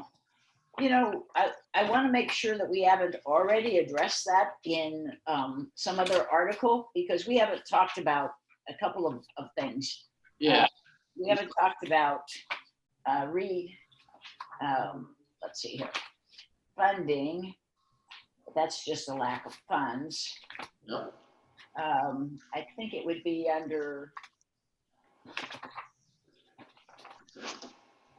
Well, Is there anything else for the agreement? and saving clause, what was that? Yeah. Yeah, we had some language under like the savings clause for funding, and then I think we had some similar language under, I want to say job postings or something, but I don't recall off the top. Look at 27, term of the agreement. Sure. So it has duration. And it talks about increases in insurance and salary and so forth. And you've crossed off the zipper clause. Right. But then we haven't agreed to cross off the zipper clause. No, this is our proposal. Yeah. And then you've said the board agrees the association has the right to demand bargaining over the effects of any decision that changes or alters the terms and conditions of employment. Oh, right, it's right there. Yeah. So do we need to add it to 7 if we got it here? Probably not. We We can could just, agree. We can agree. Let me read the rest of this. In the event an agreement is not reached following the bargaining process, the parties may mutually agree to binding expedited arbitration, or in the alternative, take whatever legal actions are deemed appropriate. And then Article 21, prohibiting economic actions shall not apply. That's the no strike clause. The rest of that, though, I think is new language that you propose that we'll have to look at. But Okay. I guess what I would say is that this portion you've agreed to put here, I would like to merge that with the first 2 sentences of section 3 that you proposed in Article 27. okay. And- I don't really necessarily have a problem with doing that. I think the idea of this is just that it would, why we said 7 is because it would just be kind of like the general in 6, you have the general statement would be our general statement is 7. That's why we were putting it in there, to be honest with you. So, I don't necessarily have a problem with that. Although I don't think that's the usual place you go looking for something like this. Usually, I think you go looking for it in the term of agreement. Can we just agree that this language, as I've recited it to you with the modifications, adding the under 243-698, and then adding the reference to PECPA under the legal actions under PECPA, can we agree that that language will appear somewhere in the contract and agree later as to where it's going to appear? yeah, I think I'm okay with that. I would say if we can't agree, I would want it under 7, but I think we can agree somewhere else. So I guess if we can't agree, then it would appear under 7. Otherwise, we would mutually agree somewhere else. I'm fine with that. Okay. The way you've amended it.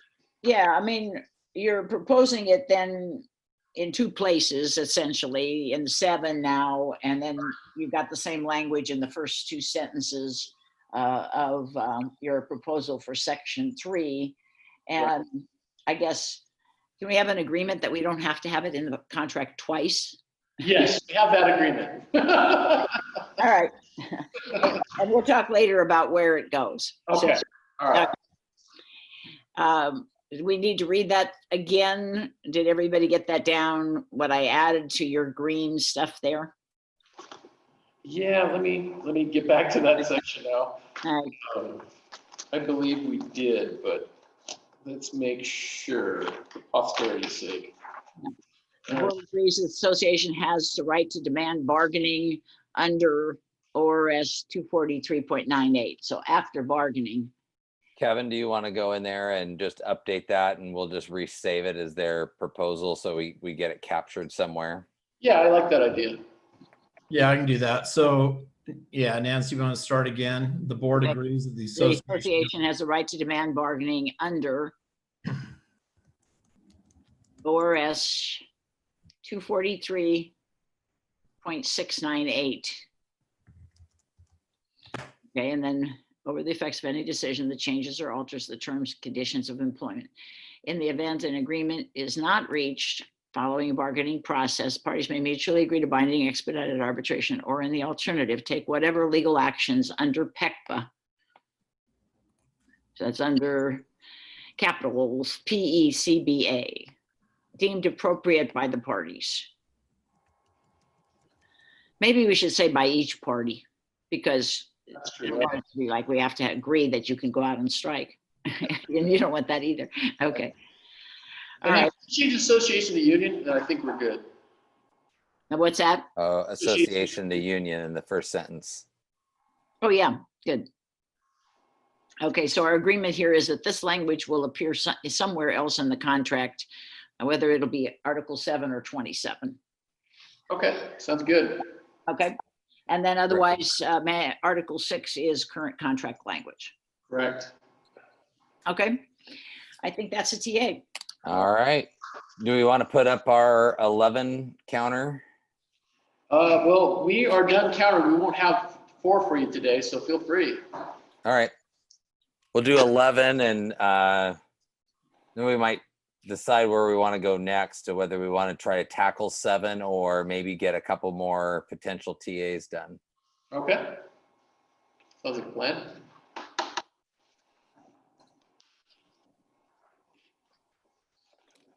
Okay, which one do you want up there, down? 11. Thank you. You're gonna send that to us, Dan? Oops, you're right. I didn't. Here we go.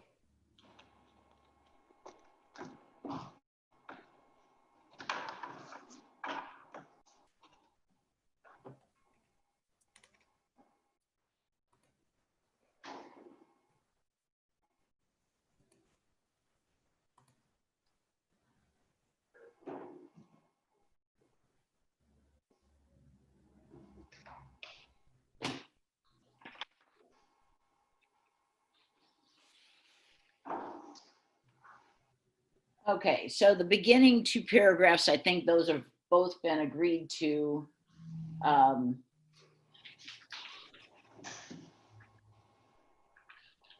Prior to today. Yeah, the first 3. Yeah. So let's skip down to the bottom to comp time, because we ran into a problem as we were discussing your proposal to have this be put into the pay stub, which we cannot agree to do yet, but we anticipate that that's going to happen. I don't know. Steve got the information on that about when that might happen. Yeah. But here's the problem that we have. So scroll back up to A and B on comp time. So if we keep track of this and show it on the pay stub, it's going to be in terms of the numbers of hours that somebody has accumulated and has available to spend. So if you look at somebody works 42 hours in 1 week. Okay, so they've worked 2 hours in excess of 40. So A says we will pay them at a rate of time and a half, the regular rate of pay, hours in excess. So that's fine. When it gets to compensatory time though, what we do is we book that at the time and a half for the hours. So instead of 2 hours, we put 3 hours down on the ledger. That shows the employee that they can use that time to schedule 3 hours off. So that's okay. When we get to C, it gets confusing. So if you scroll down to 3.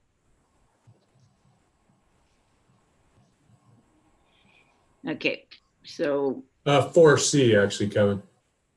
Yeah, there we yeah, go. C, right, yeah.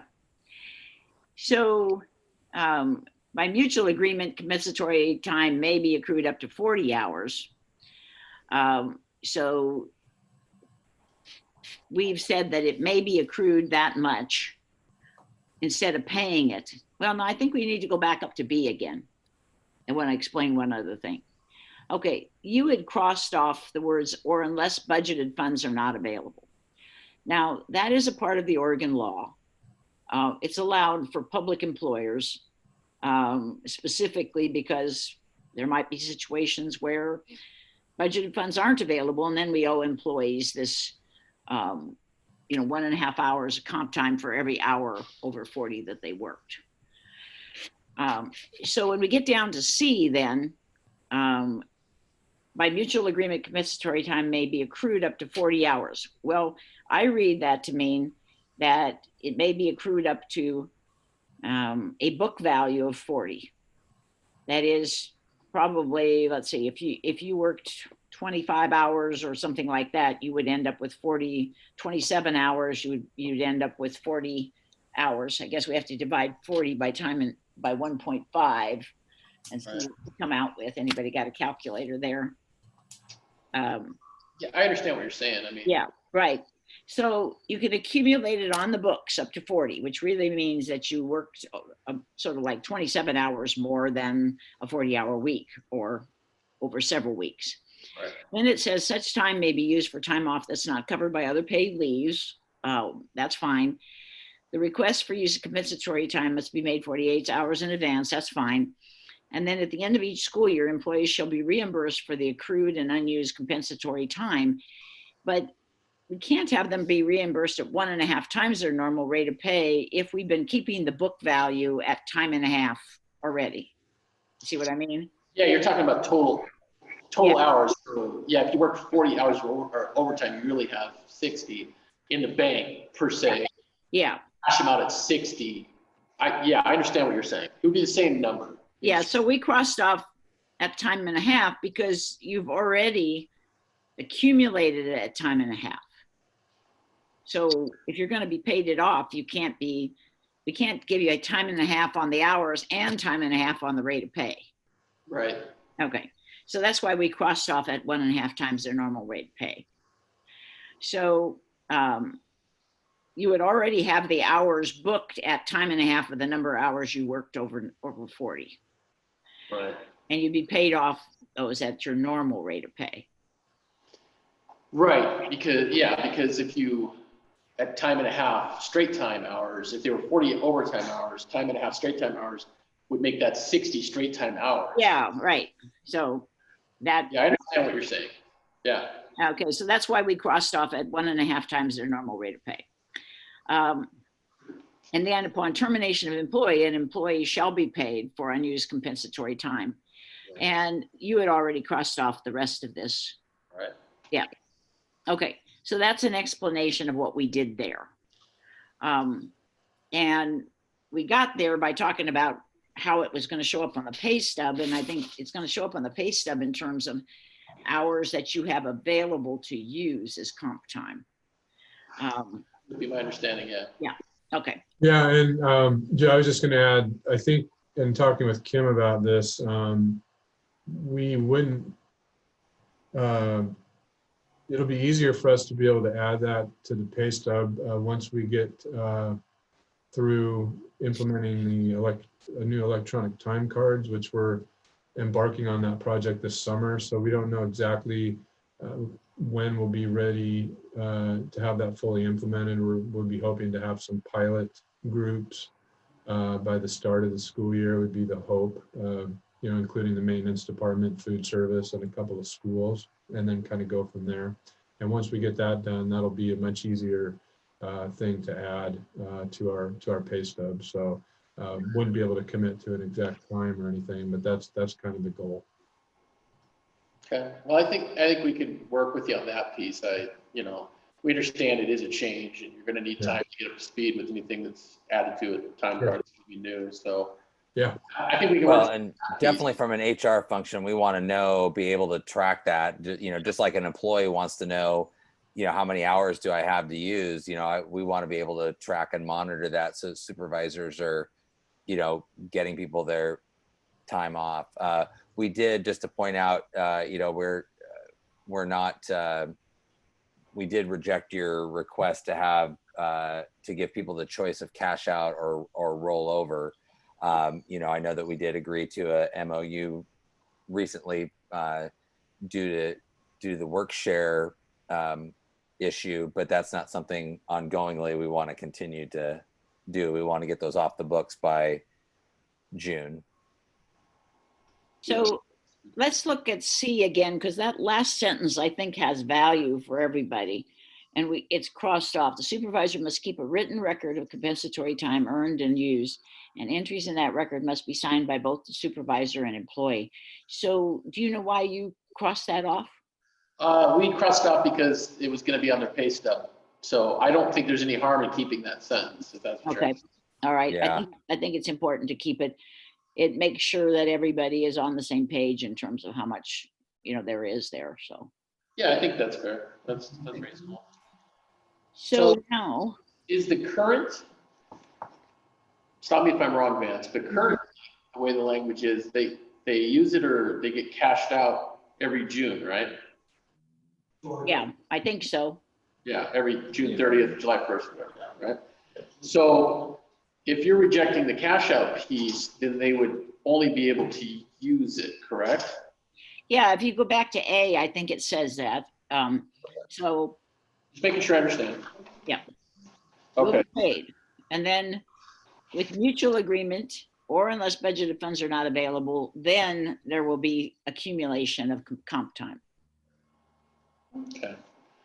So we kind of, I don't know about the 40 hours was kind of based on thinking that time and a half to be frank. So I don't know if we want to look at adjusting that to a maximum of 40 hours, which would be really 60 hours of straight time.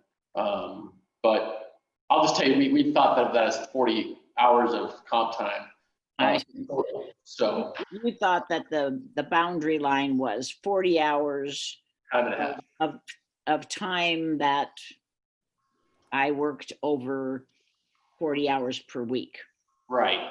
Yeah. So, but that was good pointing out what you did, because I think that makes sense, because I think some people are confused by that. Mhm. And, we're thinking maybe that 60 might be the right number for that, since it would be straight time, given the example you gave. But we're gonna have to look at that a little bit, because it is a change that I think we're gonna have to really talk over folks about. Because some people, they work that comp time and they expect to be paid every June. There's just some that fall in that group. Others are happy to take it later as paid time. So if we're gonna get rid of the cash out component, I know we need to have that discussion. I don't think we're getting rid of the cash. Kevin, scroll down there to the compensatory You guys time changed accrual. the wording to reimburse. Yeah. Well, if you're saying that they want the ability to hold on to the time as opposed to getting cashed out, I guess the question here is, if you scroll back to B, it says with mutual agreement of the supervisor and employee, then, they'll be accumulating compensatory time, and then they have to schedule it with their supervisor. But we have a limit to what you can accumulate. Okay. I think the question is, does it all need to get cashed out on June 30th, or can somebody carry some time over? Yes, that's the part we're trying to address. Yes. And I don't know how our team feels about that. There might be some circumstances where, let's say you have an employee who is a 12-month employee, but they've got some downtimes. And so they've also got some times when, there's a heavy load. Maybe in August, getting ready for school, they need extra times. We need their extra time. So they work 50 hours a week for 4 weeks. So they've got a maximum 40 hours accumulated, that goes down on the books as 60 comp hours. Right. So that's a lot to be used up. Yeah. However, if it was a situation where they mostly did a lot of grounds work, let's say, and once winter arrived, there wasn't much grounds work, then we might say, okay, that'll work. I think that the mutual agreement clause probably, allows that. But we have had a practice of paying it off every June 30th. Is that the case? Absolutely. Yeah, Yeah. So the piece we're trying to do is the part that you mentioned, Nancy, where people maybe have lesser hours at certain times, or they want to carry it over for whatever reason to utilize it another time. That's the piece we're trying to address. And our thinking was that it would relax you having to, stringently cash it out every year on June 6th. So it would be a potential savings for the district, as well as some flexibility for our folks. And that's why we proposed it the way we did, was to have the either or kind of situation. Mm-hmm. And that's why I added that or cash out at the bottom, because I thought it made it clearer. Yeah, that's where we're at, I guess. Sounds like we need to have discussions on both sides with our team on this, so. Mm-hmm. Yeah, it sounds like we'll probably have to go back into caucus on this, but let's scroll up now and look at the middle part of this article, because that was part where you proposed some language about splitting positions. And so I think that we have agreement on the paragraph before the last paragraph before for number 4, but the last paragraph before number 4, we have written this way: prior to splitting any existing positions of more than 4 hours into 2 positions of less than 4 hours, the district will discuss the matter with the union in labor management. We determined that would be the situation where obviously you would have the greatest concern. Apparently we had a situation like that, and there was a particular reason why I guess we couldn't find anybody who was going to take that particular position, who was going to work the 7 hours or whatever. So this is a proposed resolution of that, to take the matter into labor management, and that we would have an obligation to discuss that with you. Okay. Now, we haven't prohibited it entirely, because I think there are circumstances where it will be the best option and so forth. So, that's our response on that part. Okay. So I think we're probably both going to have to go back into caucus before we can resolve this one, and maybe not even tonight, but maybe what we should do is look at other proposals that you have, if you got anything for us in response, and then decide if we want to tackle 17. I think we want to at least give you 17 tonight. Yeah. 7. Well, the ones that I see some potential on is 13, reduction in workforce and recall. We might be close there. 17, with emergency closure, we might be close there. So I could go either way if we wanted to do 13 and 17, or if we wanted to open up our proposal of 7 to you. We just know 7 is lengthy. Also, training number 20 is another one that we Yeah. might be pretty close on. Right. So what I think might make sense, because I can read through 7 and I can discuss the differences with our folks. I don't know that we need you to present that per se. Okay. And I'll leave it up to your discretion on that, but I think that I can go through that with our team and caucus and work on that for next time. My preference would be to get through what you've sent to us, which is 9, 13, 17, 20, and 28. 28. Yeah. Yeah. If we Well, can present those and get through those, at the very least, we'd have something to work on for you next time. And if there's a couple that we think that we're real close on, we could go through and maybe just pluck those out and just say, hey, and we can text Dan, keep you up where we're at if we take a break to see where we're close on a couple. And whatever, and then the rest can be for next time. So we'll have them for you next time. Mhm. If that All makes right. sense. Well, I don't think we're close on 9 because we're basically staying to our prior position. Right. So I don't know that we need to even spend any time discussing it because we discussed our positions on this before. So you identified, what was the next one? Recall, Just real careful before we jump to 9. Might be a bit of a contradiction down here under E where it says progressive discipline shall be conducted by the following manner. And then it says at the judgment of the supervisor. Just point that out. We don't need to discuss it beyond that. I just point that out to you. Might be a bit of a contradiction there. Well, I guess that's this language currently says at the discretion of the supervisor, and we put Right. judgment. I think the question there is progressive discipline, as you know, doesn't always progress with a written reprimand if there was something that was fairly significant. Right. And so we didn't want it to be written in a way that would say that you always have to do a written reprimand before you can move to suspension without pay or termination. That was the concern. Okay. That's No. clear. Yeah. Is 13 the one you wanted to go to next, Dan? 13. Yep. Okay. We made one change here. Let's put it up.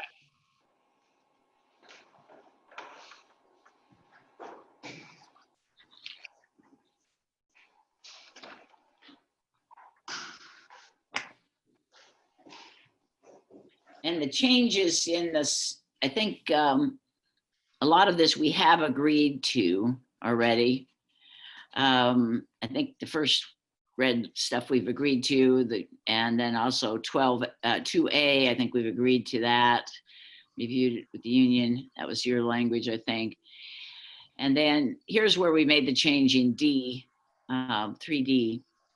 So you wanted to have us provide another 15 days if they haven't been able to perform the job. And we are agreeing to 10 days. That's an additional 2 weeks. And we felt like a process where, we meet with them after the first 3 weeks, the 15 days, and we say, this is not working out very well because, this part of the job you're not doing satisfactorily. Remember, this is a place where somebody's bumping. So they're bumping down or, I guess they could be bumping out somebody in their laterally, where my job in this building is being terminated, but you're less senior and you're over in this other building, so I'm going to bump you out of that job. So it could be a lateral move, but to a different site. But it also could be where I'm a custodian 2 and I'm going to bump a custodian 1 because I'm the least senior custodian 2 or something like that. Right. So we think this will be fairly unusual that somebody would not be able to make it in this other job, but it might happen. And there are differences from building to building. And I think instructional assistance is one where we have some concern that, all of these jobs are not the same. Right. So you might be bumping somebody out in a very different, you were a resource room person and you got a lot of seniority, but not as much seniority as some other people. So your choice is to bump out the least senior person, and that's going to be somebody who is in a self-contained classroom. And after 15 days, things aren't going well. You're working with a different kind of kid. So then our job would be to meet with you, and we put down here granting an additional 10 days. Okay. And then, we would, I think, be looking at a fairly short timeline there. But the person's, I guess they're still on the recall list, even if they are then determined not able to fill that particular job. So it wouldn't mean they wouldn't be recalled to the next time we had a resource room opened up, for instance. Right. So it's just a difference between 10 days and 15 days. And I think we felt another 2 weeks. We're concerned that, if there's a teacher who's the special ed teacher And they've got an instructional assistant who is just not working out. They had one that they liked just fine, but that person was bumped. And now, you know, how many weeks do we keep a situation going that is not real good? So that's why we did 10 additional days instead of 15. And for the sake of continuity, you keep saying 2 weeks, so I assume you mean 10 working days, like it says above. Yeah, 10 working days, right. Just making sure I understand. Yeah. Okay, yeah, I understand what you're saying there.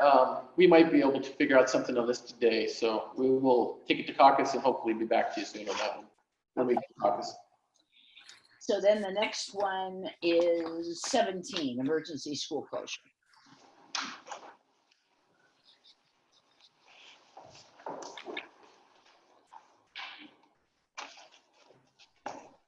So I think I'm going to let other folks explain this, because what we've done is incorporates quite a bit of teacher language in here. Yeah, I'll wait for it to get up there, and then hopefully Kevin and I can, this one is one we worked with the license. So we brought over a lot of the license language here. And I think this will be kind of a very agreeable to everybody, is that like license, there'd be the first day will not be made up. And so similar to what's currently been in the language, you'll notice that we struck out C because essentially that emergency closure day that's been there, you know, is not going to need to be made up. I don't know, Kevin, did we capture that anywhere in particular, or we were just saying it's implied that that first day will not be made up and they won't Oh, need to use it's it? under B. It's under 1B. Okay. Employees will be paid for such temporary closure day. Okay. So, so that first day, that emergency closure day that's been in there and C is now captured there. So that day still exists. Employees will make up the additional days that are rescheduled. We're bringing you into the calendar committee group that will identify the days that will be within the adopted calendar to be made up as makeup days that the board will then approve as part of the calendaring process. And then we also provided that if you used a leave, so let's say you put in a sick day the day before and then snowstorm hits, you get that day recredited back to you, similar to what licensed has.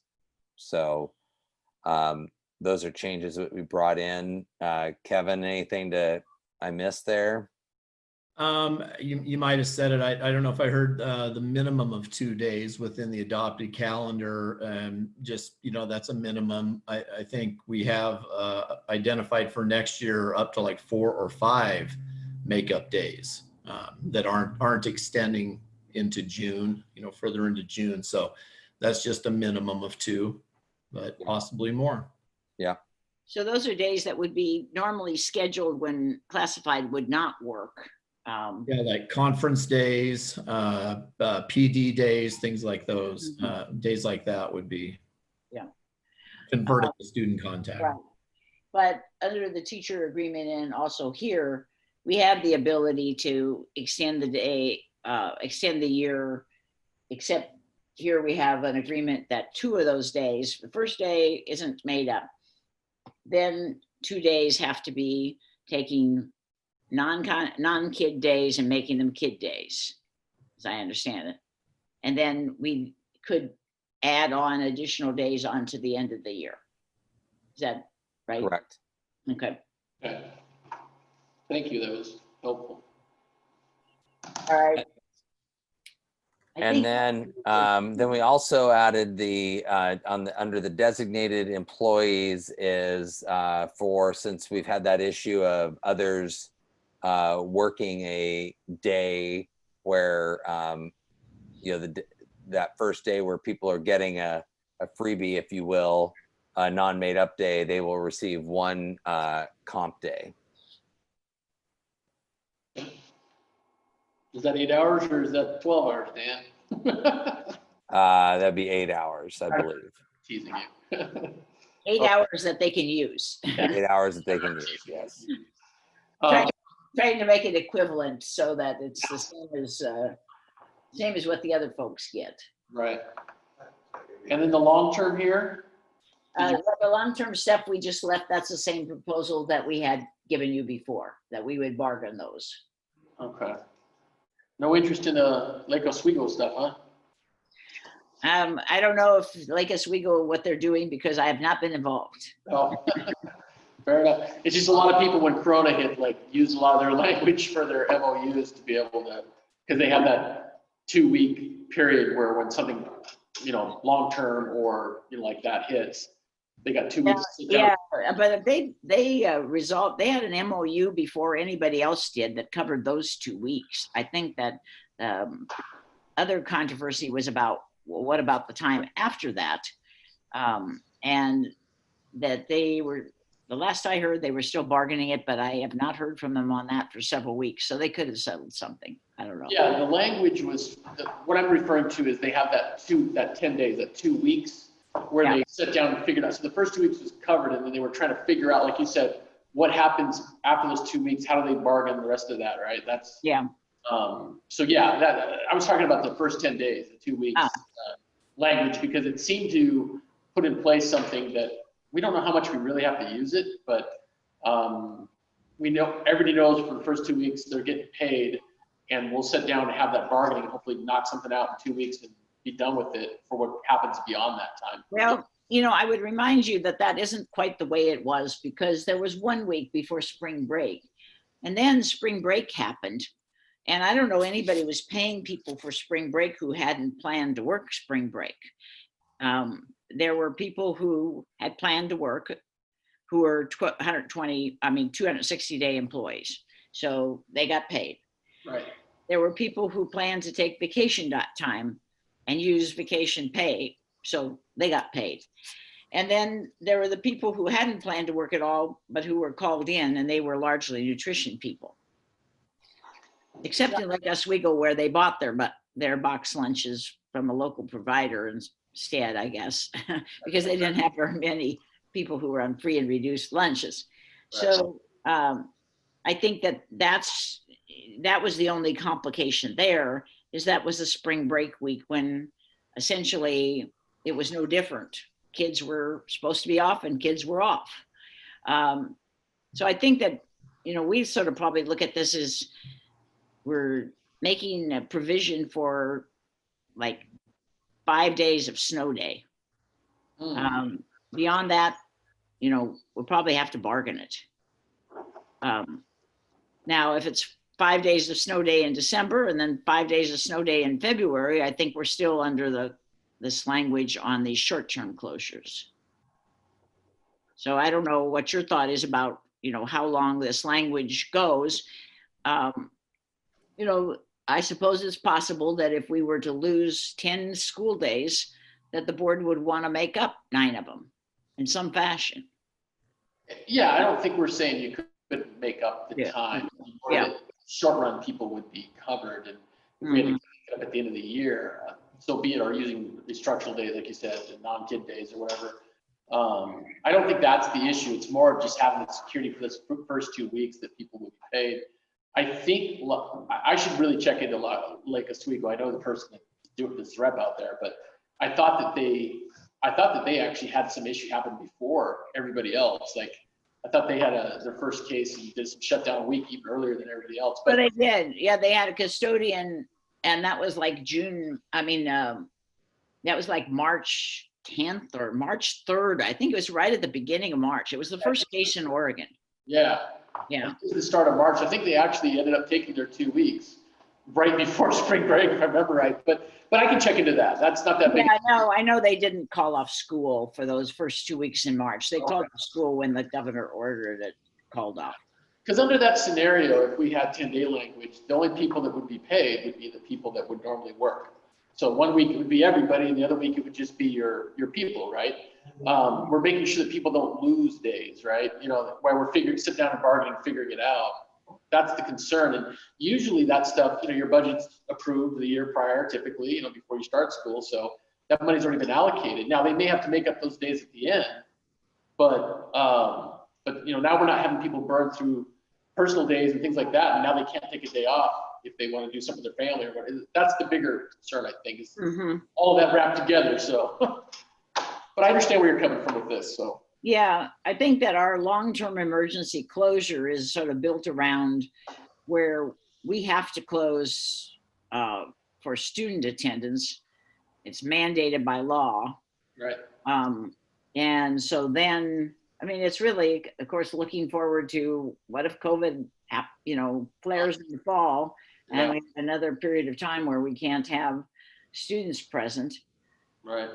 We know that teachers and educational assistants to a certain extent are going to be doing distance learning in those cases. I don't think there's going to be a gap like there was in last spring.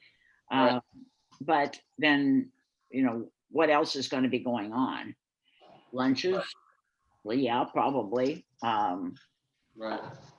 So there'll be some classified folks who will be impacted by it. Right. And like I said, I don't think the idea here is to have 2 paid weeks at home to do nothing. It's like, people expect that they would be asked to work at the end of the year. Mhm. You just don't want to burn up their few precious, personal days, things of that nature, because they need to have a check right now and we're trying to figure this out, I think that's the bigger concern. I mean, the governor could come in and put an order in, which will take care of all that too, right? We just don't know, but having a little bit of security there, even if they have to make up those days, I think is something that people would be very interested in. Hopefully we've never needed it. That's what I'm hoping. So, okay. Well, why don't you take this language into caucus? But I think that it's, there's a limit to the amount of time we have to caucus here before our time is up. So we may end up just agreeing to come back. Yeah. And I do have more flexibility about meeting again next week, which I thought I originally didn't. So I think, I shouldn't speak for everybody there. Some of the folks on my team may have scheduled vacations too. All right, Nancy, thank you. Hey, Vance had a quick question. I need some clarity on one of these. Kevin, if you could set that up, it'd be helpful. Under the short-term section, well, F looks like it's struck, but under section F, is that 8 hours per day? We'll see. Yes. One comp day, so that's day per day, right? Not 8 hours per week or. It's for the first day, right? It's for the It's for first, the first day, because that's the only time that there's a disparity between what people are doing to make up. Right. All right, thank you. okay, and then we had 20 training. 20 training, all right. And we just made a few changes here from our prior proposal. What? And I think the main change is that we increased the amount to 450. You know what, we didn't change the first 250. It should read, individual professional development requests shall not exceed 450. That's what it says now. Yeah, Nancy, you must be looking at an older one. We sent them what's up there we've got. So we did update it, yeah. Sorry, I thought I had the most recent one. Okay, so 450. That's amount that is in our teacher agreement, right? Yep. Okay. So we proposed there, and then why don't, Dan, you talk about what you intend to do there at the end of the year.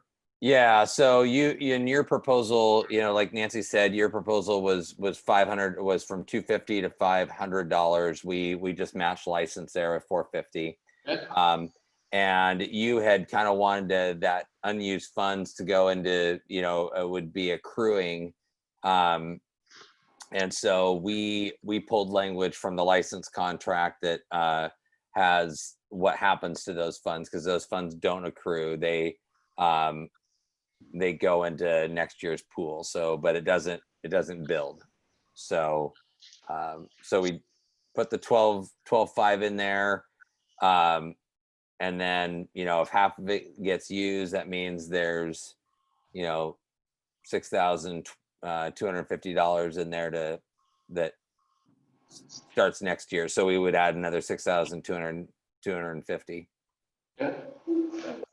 Question, what is cost of substitutes and responsibilities of each building unless stated otherwise by the city? What is that? So if Kevin has a classified as an aide go to a conference, Kevin needs to provide the substitute for that. I don't know if that's the best example, but that would be. Would this be internal processes? I mean, I don't know why we would need it in the contract, I guess. I don't care if you do that. I just don't know why we would need it in the contract. It sounds like an internal process that you guys would do. He'd submit the form to you or whatever, saying how he's gonna cover it, or, I mean, do we file a grievance if he doesn't do it? I think there If is I a may, question. I believe the intent there was to separate the paying for the substitute from, to separate that from the $450 allocation, guys. Oh, okay. Does that make sense? Does that make sense? In other words, the 450 is for your professional development, not necessarily the cost of the sub. Oh, I don't, okay. I guess I would have never read it that way, so. Makes sense, Dan? I guess there's Yeah, a that question here. The question is, if I got my $450, but my workshop only costs 100 or 200, but my principal says I don't have money to pay for your substitute. So I guess we should answer the question of whether the person can say, okay, well, I'll limit my expenses such so that I effectively pay for my own substitute. Well, I feel like that's getting away from the spirit of what we're trying to do here. Yeah. You know, because see, under that scenario, you would end up in a situation where it's $200, they spend $250 on the sub, but then now we're covering district costs for something that they're learning to help become more of a asset for the district, right? Mhm. So I would feel more comfortable if you guys kept your internal processes and this money would be allocated just for training. I mean, just keep it real simple and clear. We're talking about the cost of the training.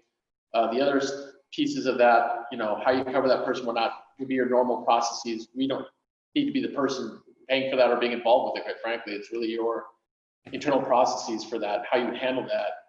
But I don't think any of our discussions had people paying for substitutes out of this fund, at least not that I recall. So that'd be my concern on that. Everything else looks pretty decent, but that would be my concern on that one.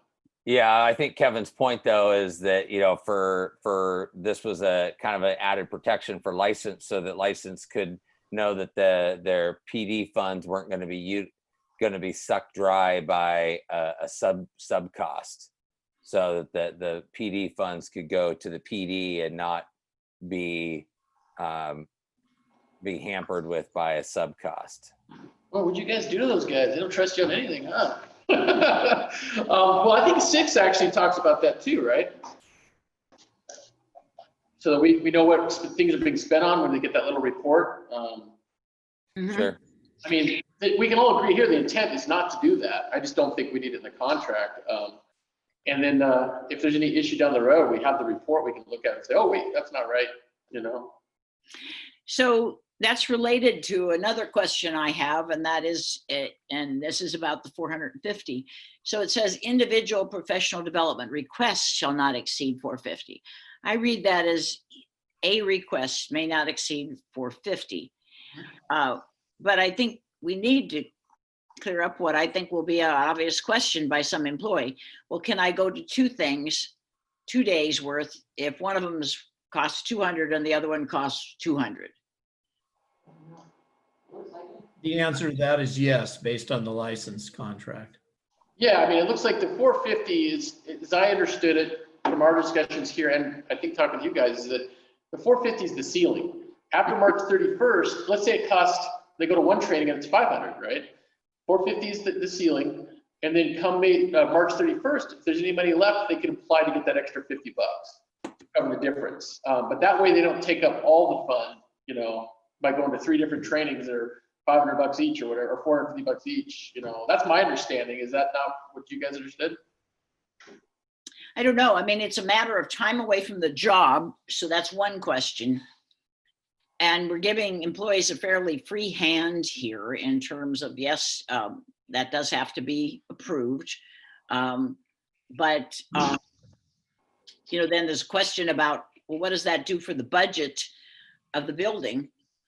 And so if somebody says, well, I'll take that $450, but I want to split it and go to this workshop in December and this workshop in February. Now that's 2 days. Now the building has additional costs for a substitute. And I'm not sure that even our team has talked about that possibility. Well, you know, all approval for, you know, being away, it's up to the principal to approve those requests to be out for the PD. So, Mhm. you know, So there has to be an agreement that this is worthwhile enough to have you be gone and have me pay for a substitute out of my budget. yeah, Mhm. right. That's, And I think that's the way you've been doing it already, right? When you have people doing trainings, they get approval from the principal, they go do their training, whatever it might be, and then the principal or the other staff, you know, make accommodations for that. I don't think we need to reinvent the wheel. I think your process seems to work the way it is. It's just more of opening it up to more people and getting a dollar number attached to it. And I feel like that's what we're talking about, rather than the processes that you guys follow when you do that. Okay. If it makes sense, you know, that's. Okay, well, we might need to go back and answer a few of those questions ourselves and make sure that the language is clear, because, you know, we know what the process is now, and I hear you that you're proposing basically more money available for training, but the process stays the same. I'm not sure, you know, if 5 years from now that would be clear from the language. So I think maybe we may want to take a look at that too. But I think we're understanding the concept here. Yeah, we're just trying to pay for people to get training to become more valuable employees. I mean, Yeah. maybe we could state that this study is just for training, period. I don't know, but I'll let you guys work on that too. So it sounds like you still have a couple questions on your side, but. Yeah, I mean, I think overall, we know how it's supposed to work. It's kind of one of those things that I think that the gist here is that we counter proposed, you know, from 250 to 450. Right. But we also countered that there wasn't an accrual of those funds, that it would be 12,500 each year. Yeah, and I think that's really clear in here. So do you guys want to take maybe 30 minutes and come back and see if we can TA a couple, and then, or do you have one more, right? We got one more for you. Yeah, well, 7. Well, right. 28 too, don't you? Yeah, 28. Yeah, seven will come back. We'll look it over. We'll do that next time. I said 28.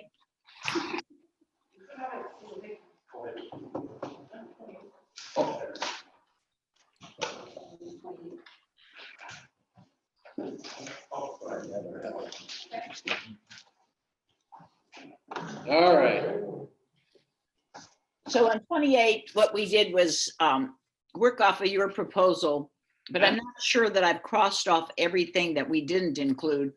So the red here is our addition or change to your proposal. Yeah. So this is sort of a descriptor of the situation. Either the district or the union desire to change the placement of any position on the salary schedule because the employee or supervisor believes the duties the employee is currently performing are more properly within a different existing job classification.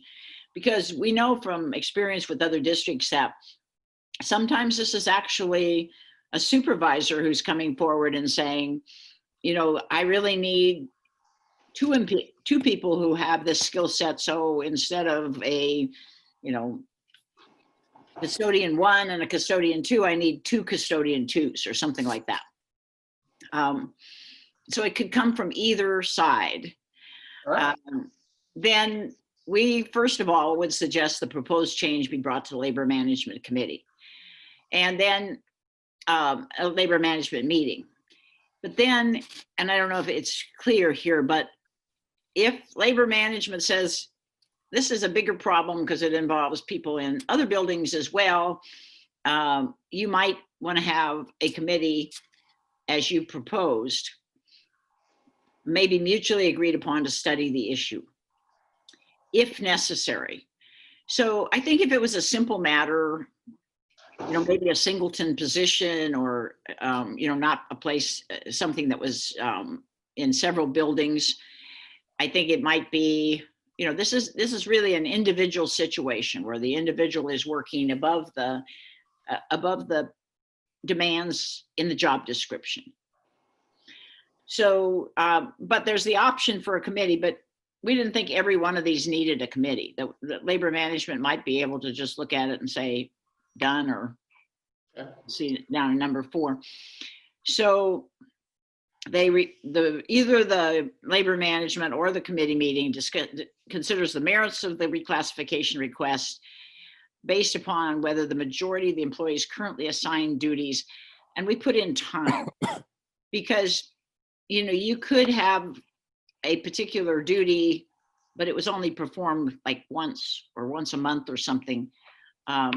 That might not mean that the person really satisfies the kind of situation that a person in a higher pay grade would be meeting on a daily basis. And then it goes to the superintendent, the recommendation of either the labor management team or the committee. And so we've adopted your language there. And as you said, only the superintendent's denial of the reclassification request that's been approved by the committee would be grievable. And that would be a grievance that would be essentially about, well, is this person working and doing, you know, custodial 2 work instead of custodial 1 work? Right. But alternatively, and this is a part of quite a number of reclassification proposals that I looked at and bargained. The other option is the superintendent designee may determine that the change of duties has occurred, but direct that those duties have been added should not be performed, and direct the employee to perform only the duties consistent with the current job description. So that would be, you know, a situation where we have staffed with, you know, a lower level person, a higher level person. Maybe you've got a person in that lower level position that is very ambitious, has a lot of skills. In some cases, you get a person who really has the talent to be doing the higher level position, but that wasn't open, so they took the lower level position. But it should be up to the district to say, here's the mix that we need. We need one of this lower level and one of this higher level. And so it might be a situation where we actually have to say, okay, you proved your point here, but the solution is not for you to continue to perform these level 2 duties, but for the person in the level 2 to do those duties and not expect the level 1 person to do it. Or maybe the supervisor has allowed this to happen. Yeah, I understand. I understand what you're saying there. Mhm. So you can simply say, okay, you're right, but we're not going to have you do those duties anymore. You shouldn't have been doing them in the first place, and probably that means that the supervisor is told to go back and enforce the job description as it's written for each of those positions. Okay. Yeah, I understand. So anyway, that was our take on your proposal there. So we put that out for you.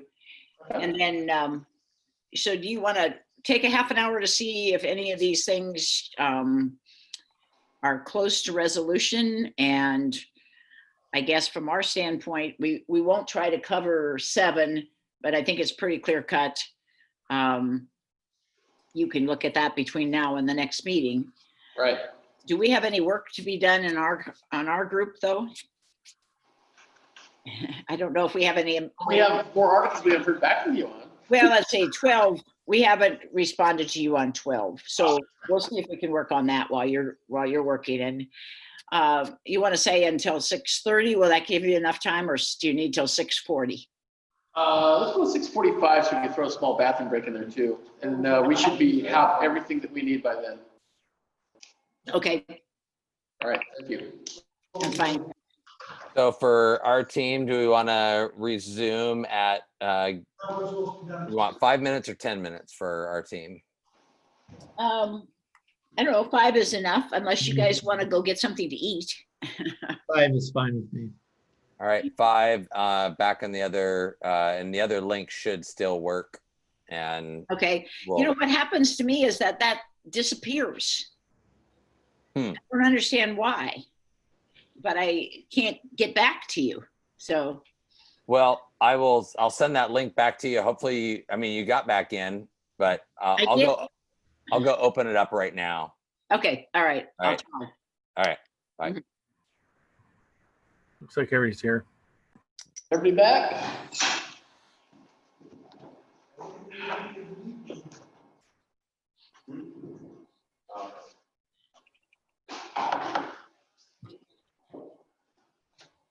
Come this way, though. I just want to see you in your tie.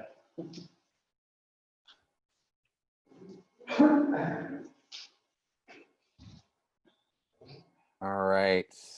Do we have, there's Nancy right in the center of my screen. All right. So I just sent you guys 12, but I think you might have been trying to come with some back to us. So We have 13. We think we're close on this. okay. Ron's gonna go over it. Yeah. So Ty, you gonna send that our way, or Gotta say please. please? Color is not gonna get on. That's okay.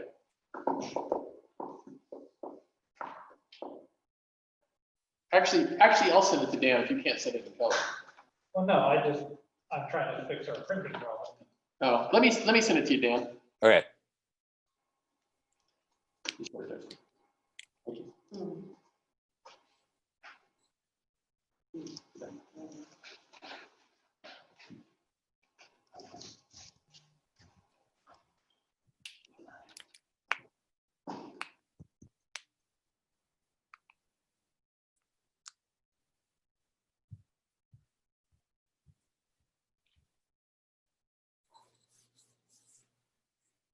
All right, it should be on its way.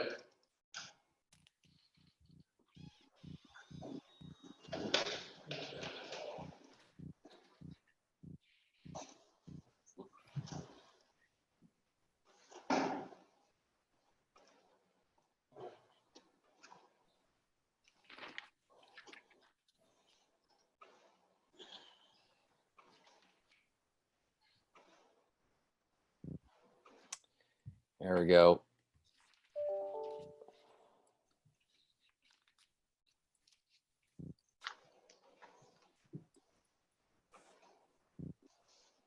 All right, it's on its way.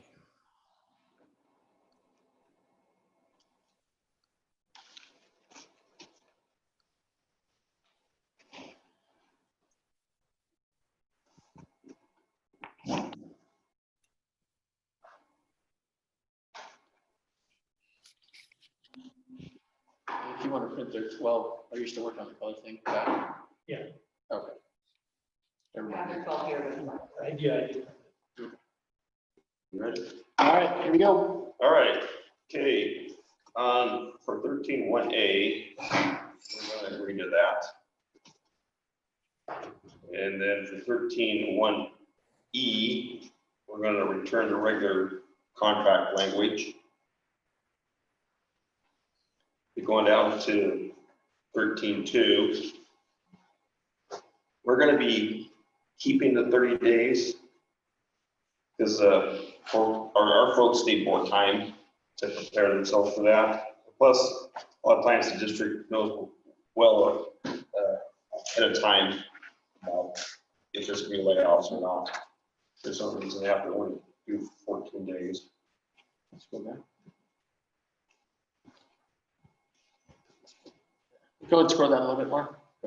Okay, and then, 2B, 13.2B, we're gonna go to regular language. Okay. Then 13.3D. We agreed to your language.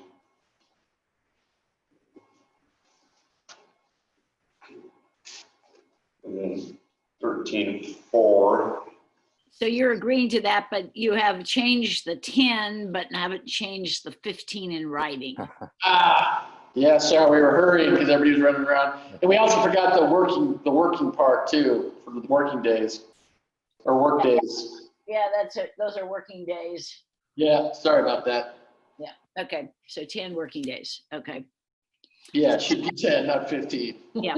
That matches our proposal because we attended working days too, so.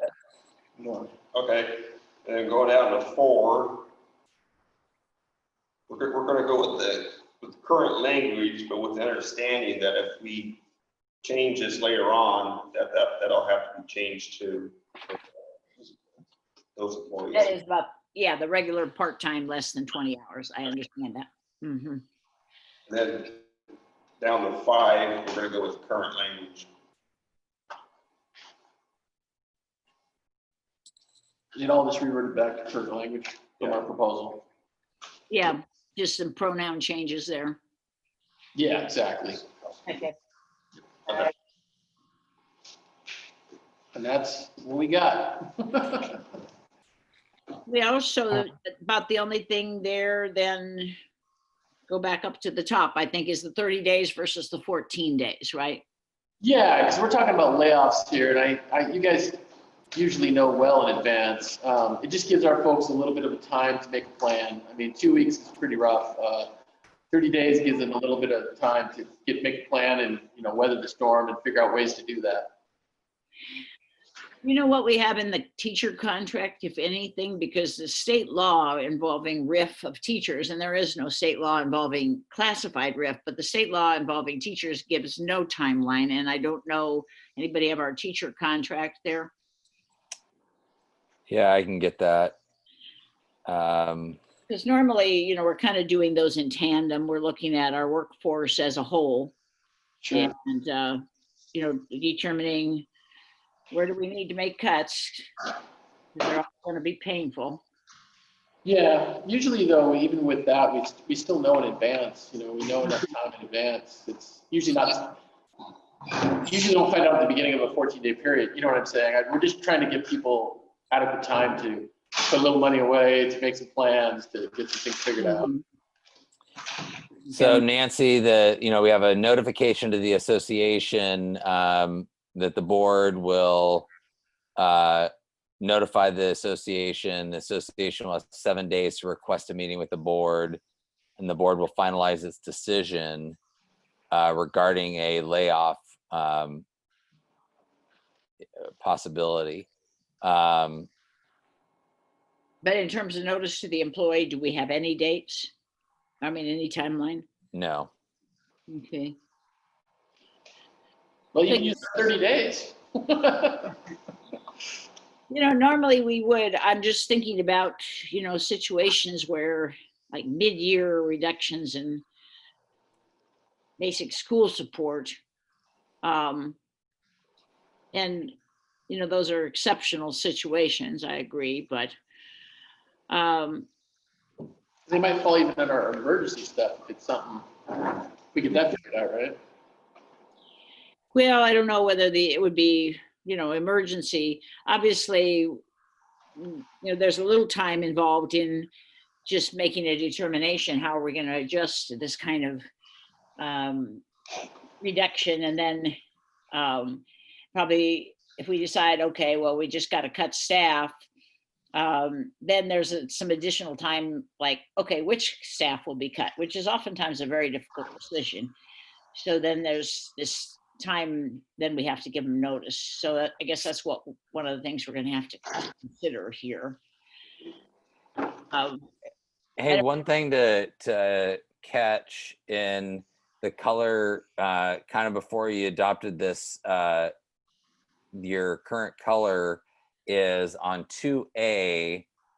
When the position is to be reduced, the layoff will occur within the affected job title is where current language ends by seniority. Is that? But what's weird is current contract language doesn't even finish with a period on there. Nancy, do you have a thought on that? Current contract language on that one.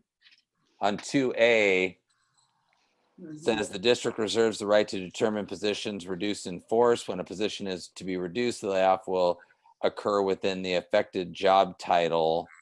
But it doesn't say by, By seniority, I don't think we agree with, and they're in conflict with. Hold on. Let me see what happened there, because it's in green, which is not a color Right. we're using. That's Right. new language you've added. So I think that's in conflict with bumping rights. Yeah, I'm sure why that's there. Let me pull that up. was, I think, in an original proposal of yours before Yeah. the highlighting came on. Actually, it conflicts with B because there's a variety of different factors there that, It's not meant to be part of our proposal. I don't know where that must have been an earlier thing that we thought we stripped off, because I don't even use the green coloring for the writing. yeah. Yeah, So that's, that should be crossed off or just eliminated. yeah, you can just delete that. That was not intended to be there. Yeah, Maybe okay, hearing was supposed to be there, but nothing else. okay.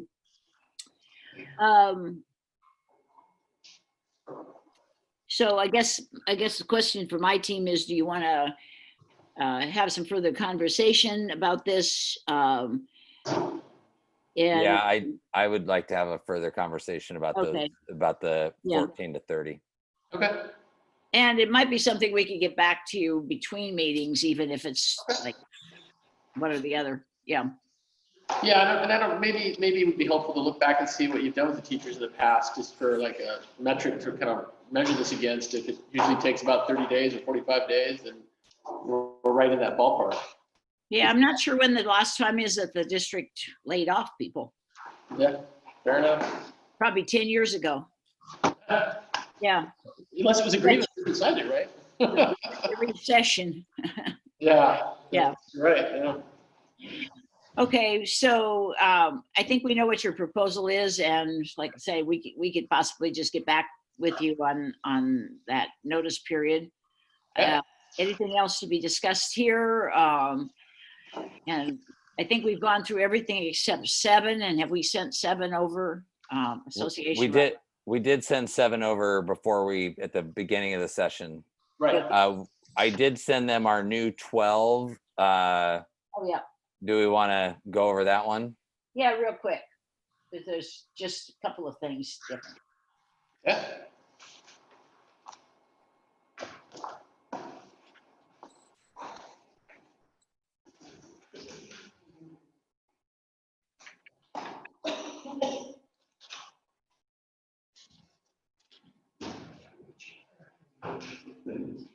So our number 3, we're still going with current contract language on number 3 in terms of any kind of preferences for a district employees, just that at least 3 will get an interview, up to 3 will get an interview. And then we did make a counter proposal on transfer and reassignment there in D. That instead of by mutual agreement, a decision to transfer or reassign an employee will involve a face-to-face conversation with the supervisor. So we want to make sure that your folks are duly notified, and a conversation can be had about the decision to transfer or reassign. Yeah. Okay, so I think that's the only change, but obviously the big issue for us here is the minimum qualifications language that you put in 3, so. Okay, yeah, understood.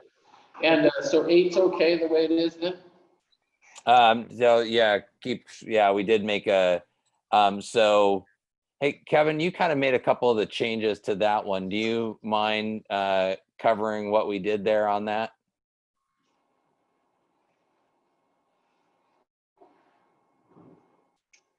me get my mic going. Yeah, we're fine, guys, with the 45 day. With the additional probationary period added. With the one change, substantive change, failure to meet the standards of performance in the new position may result in the probationary period being extended. Because they may not need it, is what you're saying. What's that? Because they may not need it, is what you're saying. If they get it done in 45, they're done, right?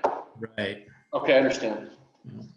Yeah, and of course, the penalty is if they don't meet it, then they're going to be transferred back to the position they previously held or another position in the same pay range and job classification. So, frankly, I think if the principal believes that this is the person to promote in the first place, they're likely to want to give it another 45 days. But if it's just a disaster, then they probably won't. So, but either way, the impact on the employee is not being out of work.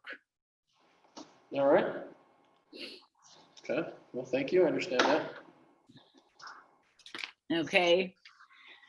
By the way, Kevin, if you can send that proposal to me, so I have it for my records.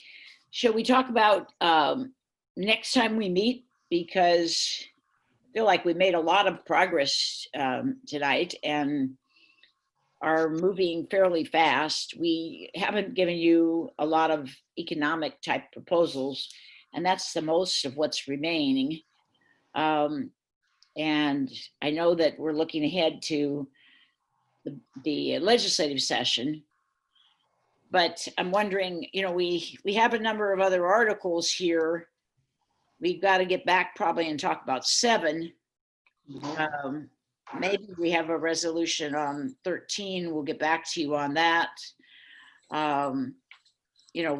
Emergency school closure. We gave you that proposal. And so I think that we have about one more meeting before we can really say we've done all we can do on language, and we're going to need to hold on the language until we get the economics in play. So the question is, do you want to try to schedule something next week? I don't know, my team, are we available next week? Because I now am available next week. I am virtually certain. I have the 24th open. Let's see. I think we talked a little bit about this, Nancy, before you jumped on here. The 24th worked, I believe, for Dana. Works for me. What about you, Kevin? Yeah, that's fine with me.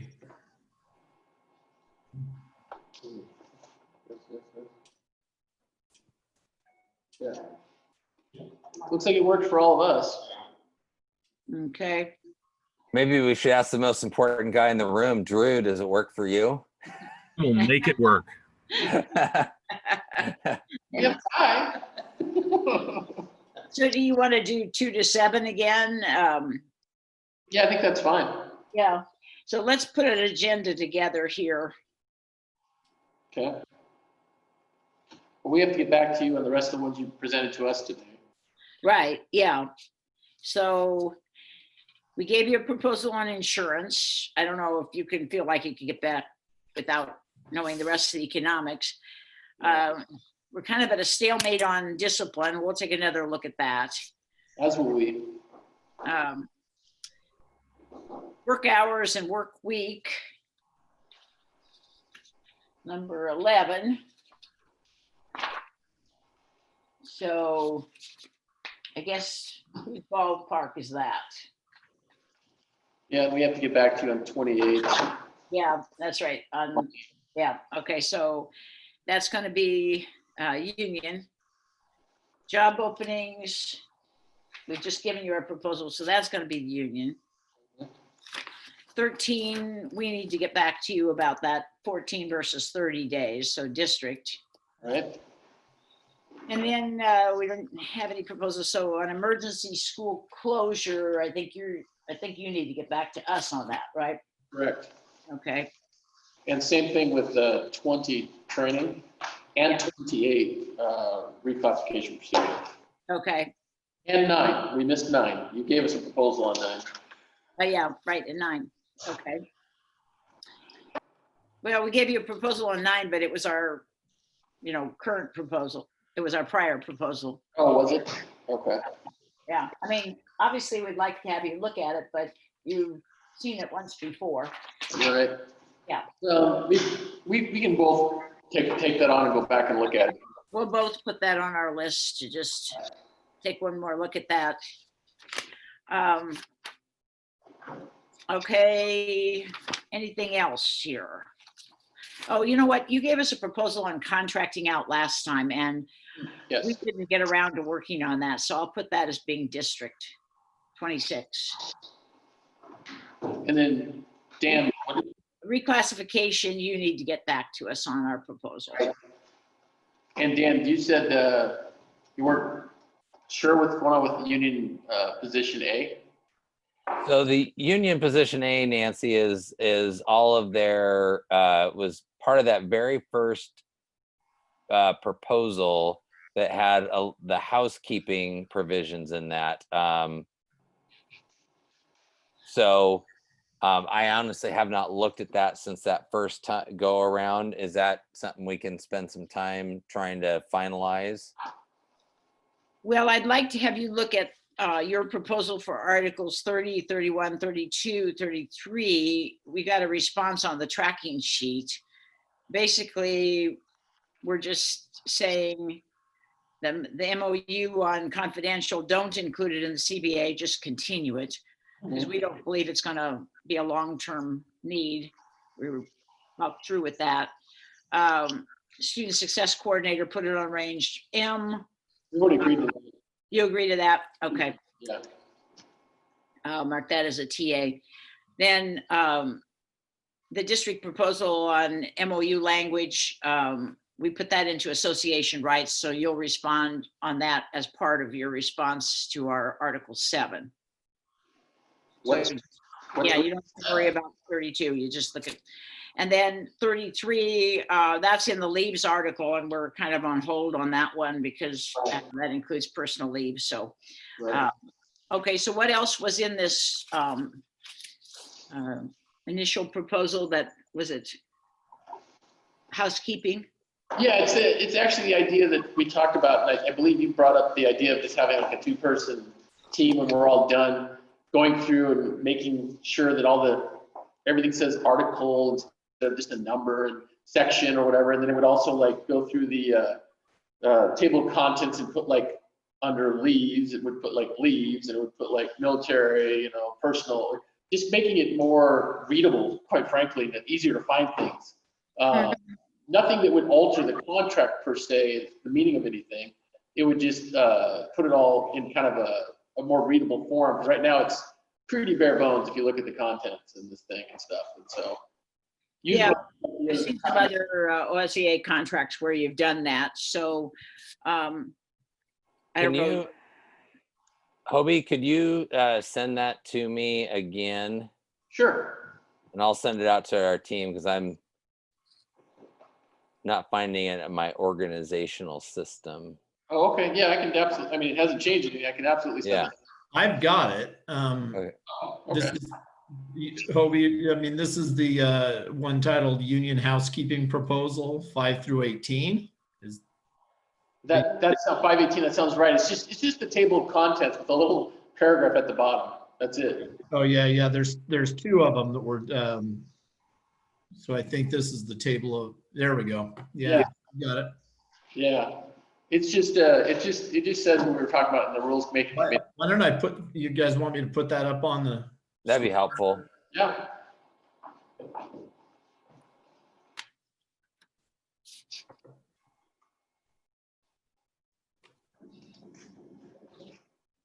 This one, right?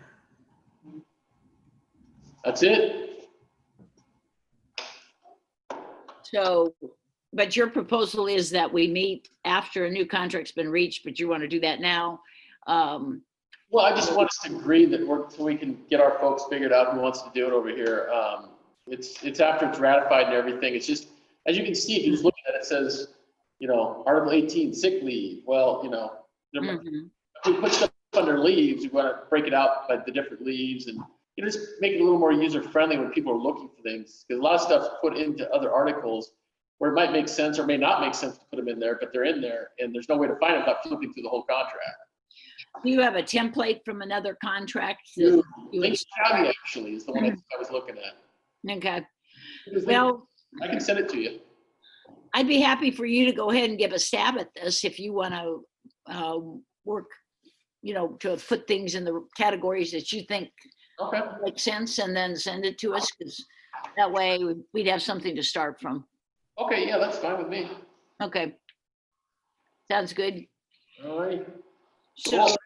we're on for next on the 24th and 2 o'clock and run till 7 as per usual. Okay. And hopefully we can finish up most of the rest of the non-economics and then we'll set another date for. when Sounds we- like a reasonable plan. Well, Yeah. we got the 30th and 1st set up for the following week, correct? Correct. Yeah, okay. Yeah. I've got to make sure that I can still make those dates. Okay. So the schedule kind of changed since we set those, so Okay. one or the other, I think I probably would be able to, so, yeah. Okay, All right. all right. Good time, I appreciate it. Thank you. So for our and team, Our do team, we just stay here for, do we want to coordinate calendars for a prep session just while we're here? yeah, let's look at our calendars. Because I'm available basically Wednesday, Thursday, Friday morning probably, but Wednesday morning, I have an appointment at 10, but that's like an hour. Other than I'm that, pretty tied up Tuesday, Wednesday. I have some availability Thursday. Friday, we still have our last furlough day. What do we think? Would we want to wait till next Tuesday, the 23rd, or is that waiting too long? well, what time do you have on Thursday? I'm pretty open. I just can imagine how things are going to pile, things are starting to pile up with all the ODE stuff coming at us. So that'd be my only concern. I mean, I can do it. What about Monday? The 22nd? Yeah, I think I could do the 22nd. I can do that. Okay, That might be better. I just think we're going Mhm. to have a ton of stuff to do this week with the distance learn or the plan for next year. Mhm. Yeah, so what time do you want to do on Monday? Anytime's good for me. Anytime I think is okay for me. I usually prefer mornings, but Currently we have we have a board meeting that night. We have cabinet in the morning preparing for board meeting. Do we want to go like 1 to 3? that works. Mhm. Is that all right? Yep. Okay, I'll send calendar invites to everybody. Okay, So you'll get 3 calendar invites. You'll get Monday 1 to 3. You'll get Wednesday the 24th from 1 to 2, and then the 2 to 7 for the bargaining. okay. All right, well, I felt like this was a really productive session. Yeah. Yeah. I take my tracking sheet and go with orange where we've got TAs, so, Okay. it's always good to have more oranges, Yeah. whatever color you use. All right, well, everybody have a good evening. So I know these are rather exhausting days for all of us, I think. I don't know why it is. It seems more exhausting than when you're in person for some reason, but Yeah. anyway, All right. okay, thanks. Okay. Next Monday. Yeah. All right. Okay. Thanks, Nancy. All right, bye-bye. Good night, everybody. Good night, Bye. team. Thank you.